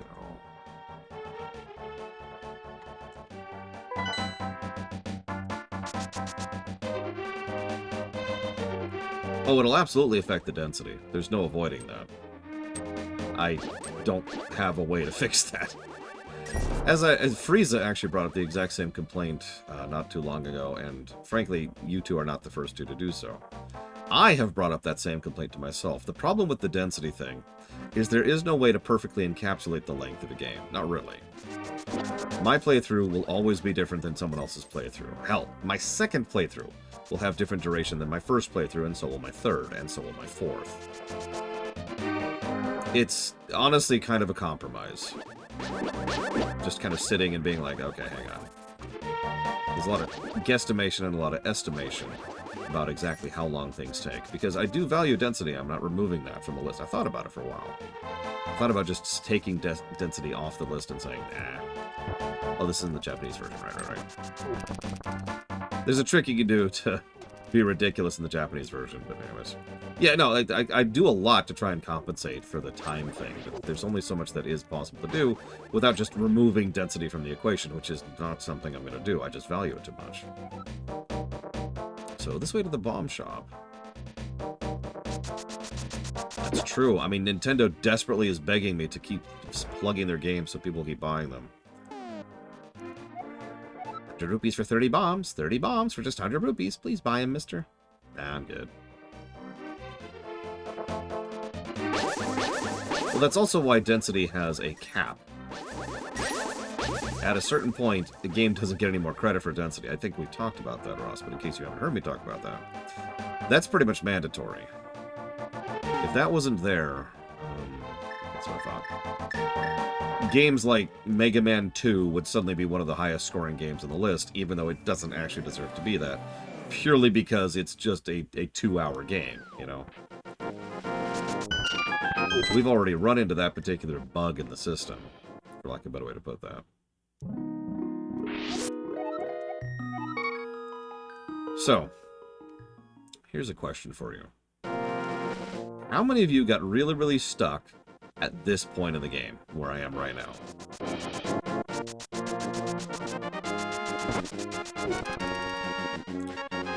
Now you're probably thinking, how?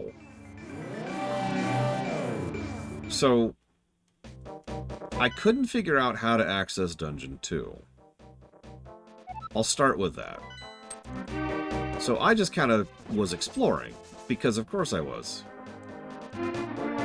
That's pretty impressive here, especially since I think I'm older than you. Oh hey, here's one of the first face trees. Do you see it? He's actually got eyes that he follows around on. If you hit him once, he'll attack you with a bomb and then talk to you. I haven't seen a normal person in a few hundred years. Let me talk to you for a while. I once lived in the Lost Woods until the day I wandered into a magical transporter. The power of the Dark World quickly turned me into this tree shape. I guess the two forests are connected with each other.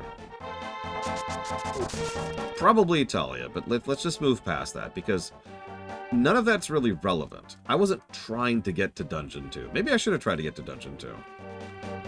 I was trying to go here.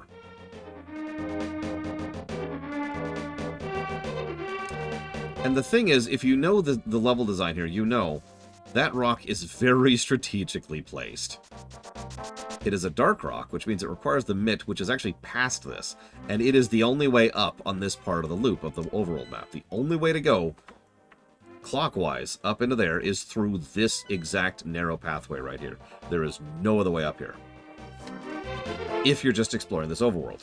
And so I spent absolutely forever trying to explore this overworld, trying to get up here, and it got to the point where I stopped paying attention to like where I should go or what I should do or anything like that. You know, whatever thing I probably should have done as a kid, and instead I was just focused on trying to get up here. And God, I got really pissed off at this. Because nothing really indicates it, right? Now, of course, now I can tell you exactly how to get up there. All you gotta do is this.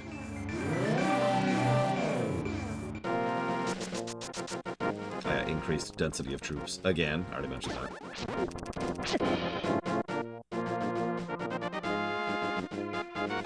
And you're probably thinking to yourself, hold on, Lord, what's even the point? You're supposed to go to Dungeon 2 next. Yeah.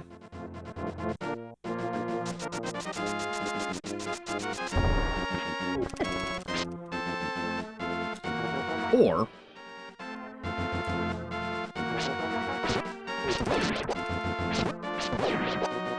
see, I've mentioned a few times I do the dungeons out of order. I should probably mention that's not on purpose. In fact, for the longest time,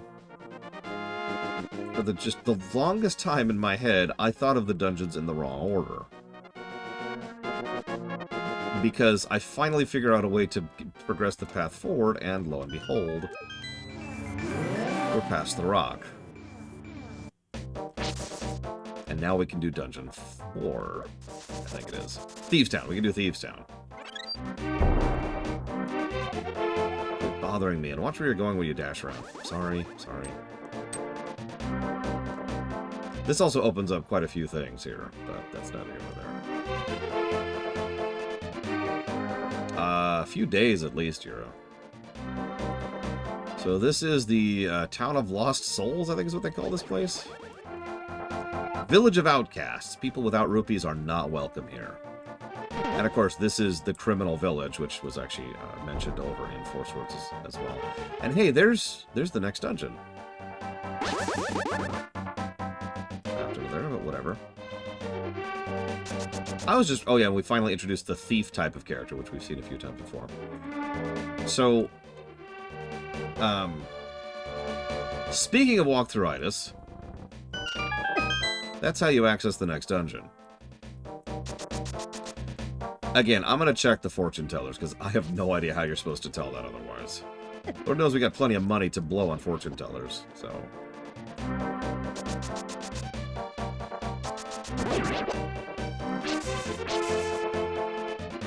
While we're here, though, there's a couple of other things we can do super quick. Also, if you don't have the flippers by this point, this is easily the best place to get it, because you can get like 600 rupees in this place. Speaking of, we now have 900 rupees.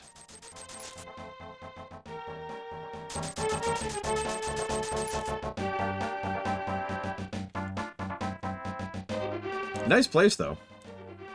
You can really tell that the place is well kept.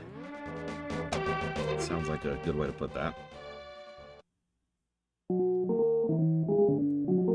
But I'm not a thief.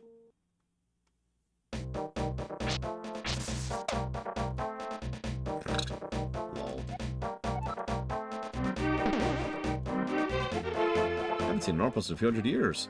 You know about the gargoyle statue in the village? People say they can hear a girl calling for help from under the statue.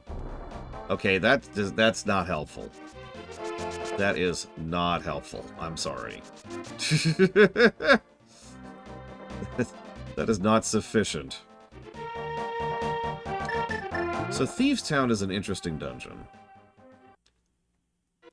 I've heard several people argue it's not even a dungeon. Probably because it was originally supposed to be, you know, something else.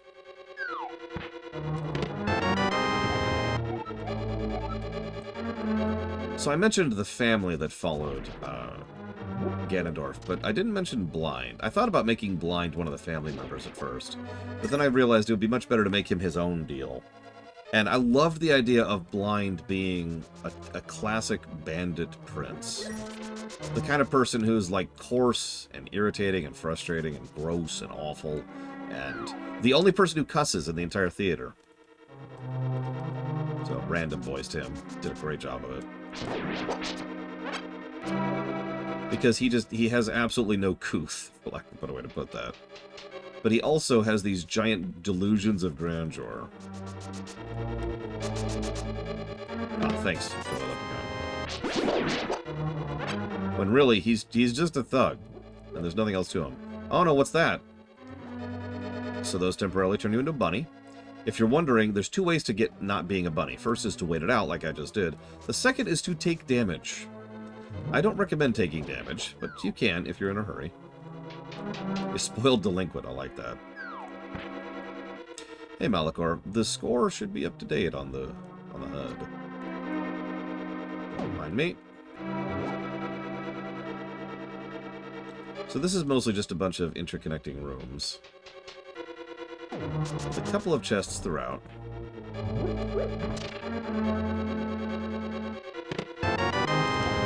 Most of which are useless. Blind was originally from the Light World. They actually talk about him back in Kakariko. And there's the big key. This is also a good dungeon to hit when you're doing a randomizer, which is a key sanity randomizer, which is my normal approach, because it requires very few keys to really do much in here. So that's always fun.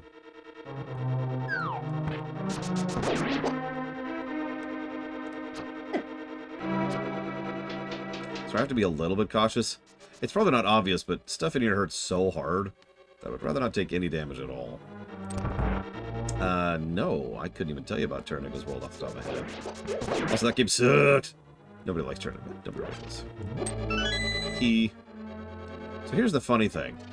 This threw me hard as a kid. Only for a bit, though. Not like in a frustrating way. I was just like, alright, here we go. Oh, there's the door. And then I checked the map, and that's the boss room. And I'm like, oh god, okay, I'm ready for the boss.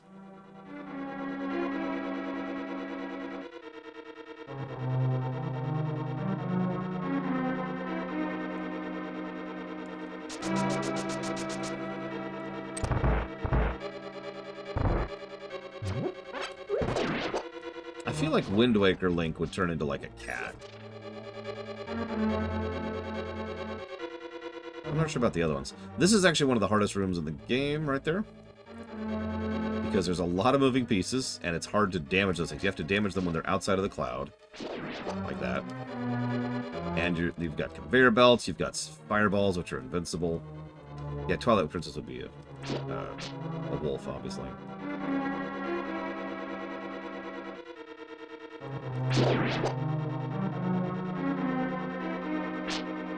Being a little cautious. Don't mind me. Yeah, Skyward would be a bird. I agree with that. Let's get some health while we're here. We could use it. Oh, you son of a... Okay, that's just being a dick there, game.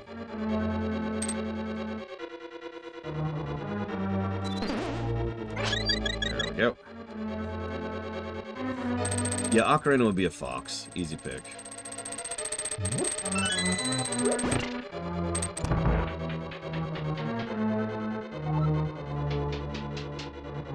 Oh yeah, if you listen to that little hint over there from Zelda, it actually tells you how to spawn the boss. Although, I'll be honest, I figured this out almost immediately. This is when the hint from the Light World actually comes in, too. By the way, these guys hit much harder than they look. I mean, I guess that's true for everything in the Dark World, but still. Cursed frogs, or whatever they are.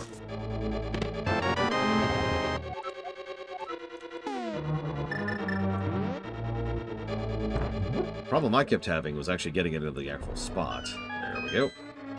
See, what I did the first time was I figured that out immediately, like I just said. In fact, everything in this room screams that's what you're supposed to do, right? Bombs, big cracked thing, light going right on it. Blind hates the light. Cool. But then I went back to the boss room and there was nothing there. About a year from what I understand, Yura. That's when they really doubled down on the production and added the Dark World.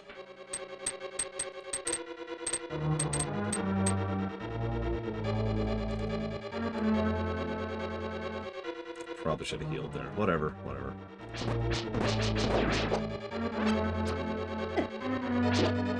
Strong implications that a lot of the people here, the monsters that follow the attack patterns of the guards, used to be people before they came here.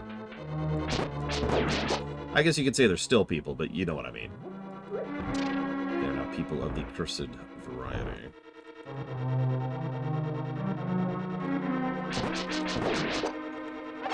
So I'm going to tell you a brief story. I've actually told this story before, so forgive me. Once upon a time, there I was, doing a randomizer, and it was the first time I decided to 100% and actually get all chests, all items. Just for fun, because I enjoyed it.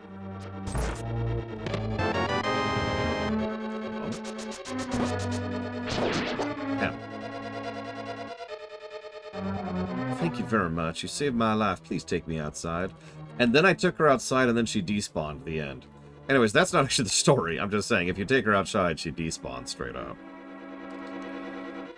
No, the story I want to share is I got to this point, and I didn't have a small key. Now, you're probably thinking, how is that possible? So, the way randomizers work is, in logic, everything that needs to be accessed can be accessed, but everything else can be filtered in a way, so there's no possibility to miss something you absolutely need. In other words, the one chest that was through this door contained one thing: a small key. So I got to, like, I like 98%ed every chest in the game. Like, I got here early, and I was like, oh, I don't have a small key. So I went off and I did other stuff. And I swept the entire rest of the game until I got back here and realized, and I looked, because you could save the spoiler log, and I looked it up, and yeah, there's just...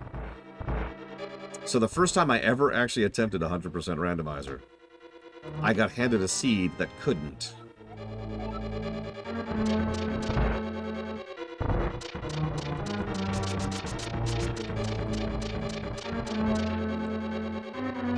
Anyways, so we've got the light, we've got the hint, we've got the fact that there's no big boss.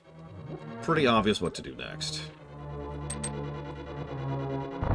This boss is actually unique, though. This is one of the best bosses to do early in a randomizer. I know that sounds weird, because I bet most of you in chat right now think of this as one of the harder bosses in the game.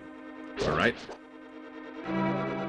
Thing is, this is actually one of the easier bosses of the Dark World, because his health is static. Let me explain what I mean by that. He doesn't actually have health in the strictest sense of the word. You just have to hit him 9 times. That's it. So it doesn't matter what sword you have. It doesn't matter what armor or health or whatever you have. All that matters is you hit his head 3 times, which pops it off. Then you hit his next head 3 times, which pops it off. And then you hit his third head 3 times and he dies.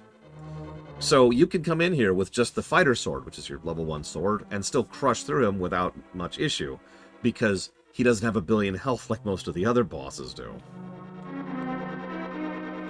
That being said, this guy's kind of mean, especially if you're not used to this.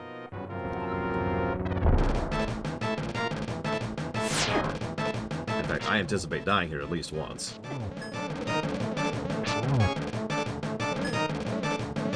Oh yeah, and having the level 2 shield is kind of nice here because it blocks his fireballs. Not his lasers.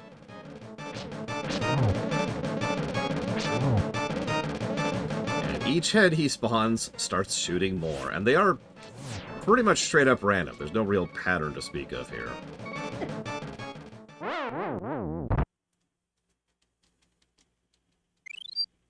Well, there's statistics and odds. It's like playing poker, Yura. Or, you know, blackjack if you prefer. Told you, by the way.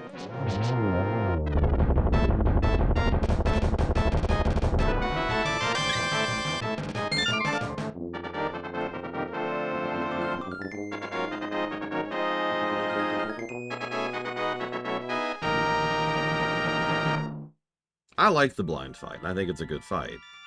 If he had a traditional health bar, it would probably be a negative. But as is, I think it's a positive. Runner, because of you, I can escape from the clutches of the evil monsters. Thank you. As the wise men sealed the way to the Dark World, the Knights of Hyrule defended them from the attacks of evil monsters. I heard the Knights of Hyrule were nearly wiped out in that battle. You are perhaps the last one to carry the bloodline of the Knights. It's ironic the last one in the line has the potential to become the hero of legend. Surely you could destroy Ganon.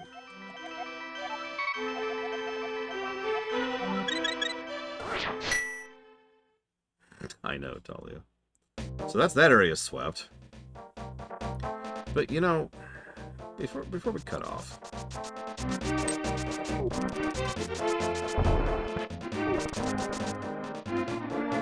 So first of all... I'm just getting a little revenge there. Don't mind me.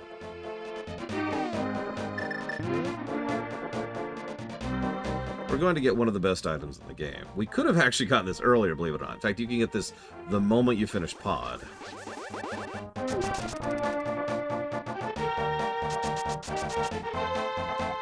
After wandering into this world, I turned into this shape. I enjoyed playing the flute in the original world. There was a small grove where many animals gathered.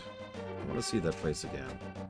I buried my flute there with some flower seeds. Will you try to find it for me? So now we get the shovel for like 5 seconds.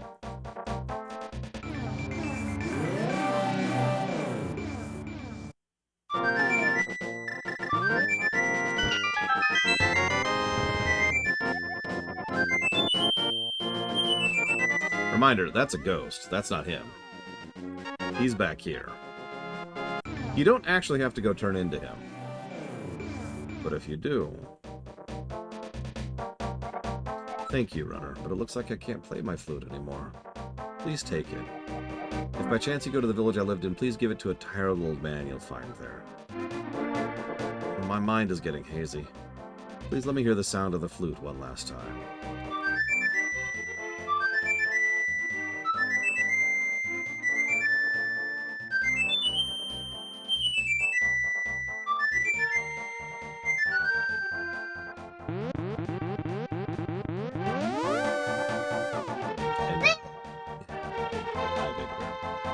And now we see exactly how...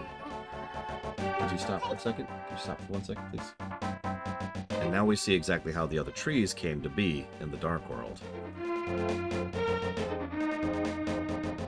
Plus the story, by the way. This is actually one of my favorite little side quests in the entire franchise.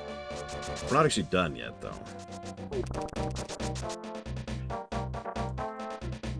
Why are you stealing my shark? He is a very sparkly shark. No. Back over there. Because you're not fully dressed. Well, I do have shorts on. Yes, you have shorts on, but you don't really have a shirt on. No, it's a dress. No. Why? It's dress. Oh. Is it dinner time? No. Okay.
Oh, this is my son's flute.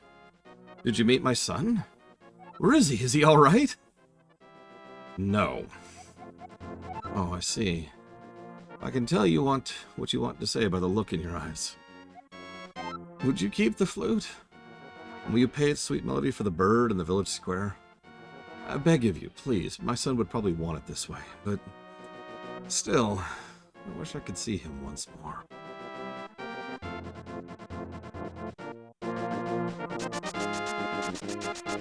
Also, there's a subtle implication.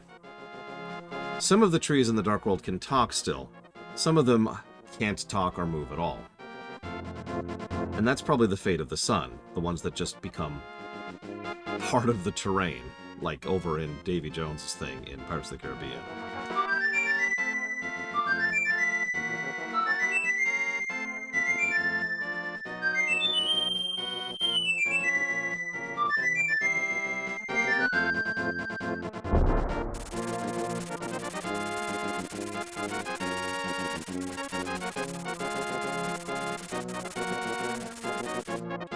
And this gives us access to fast travel.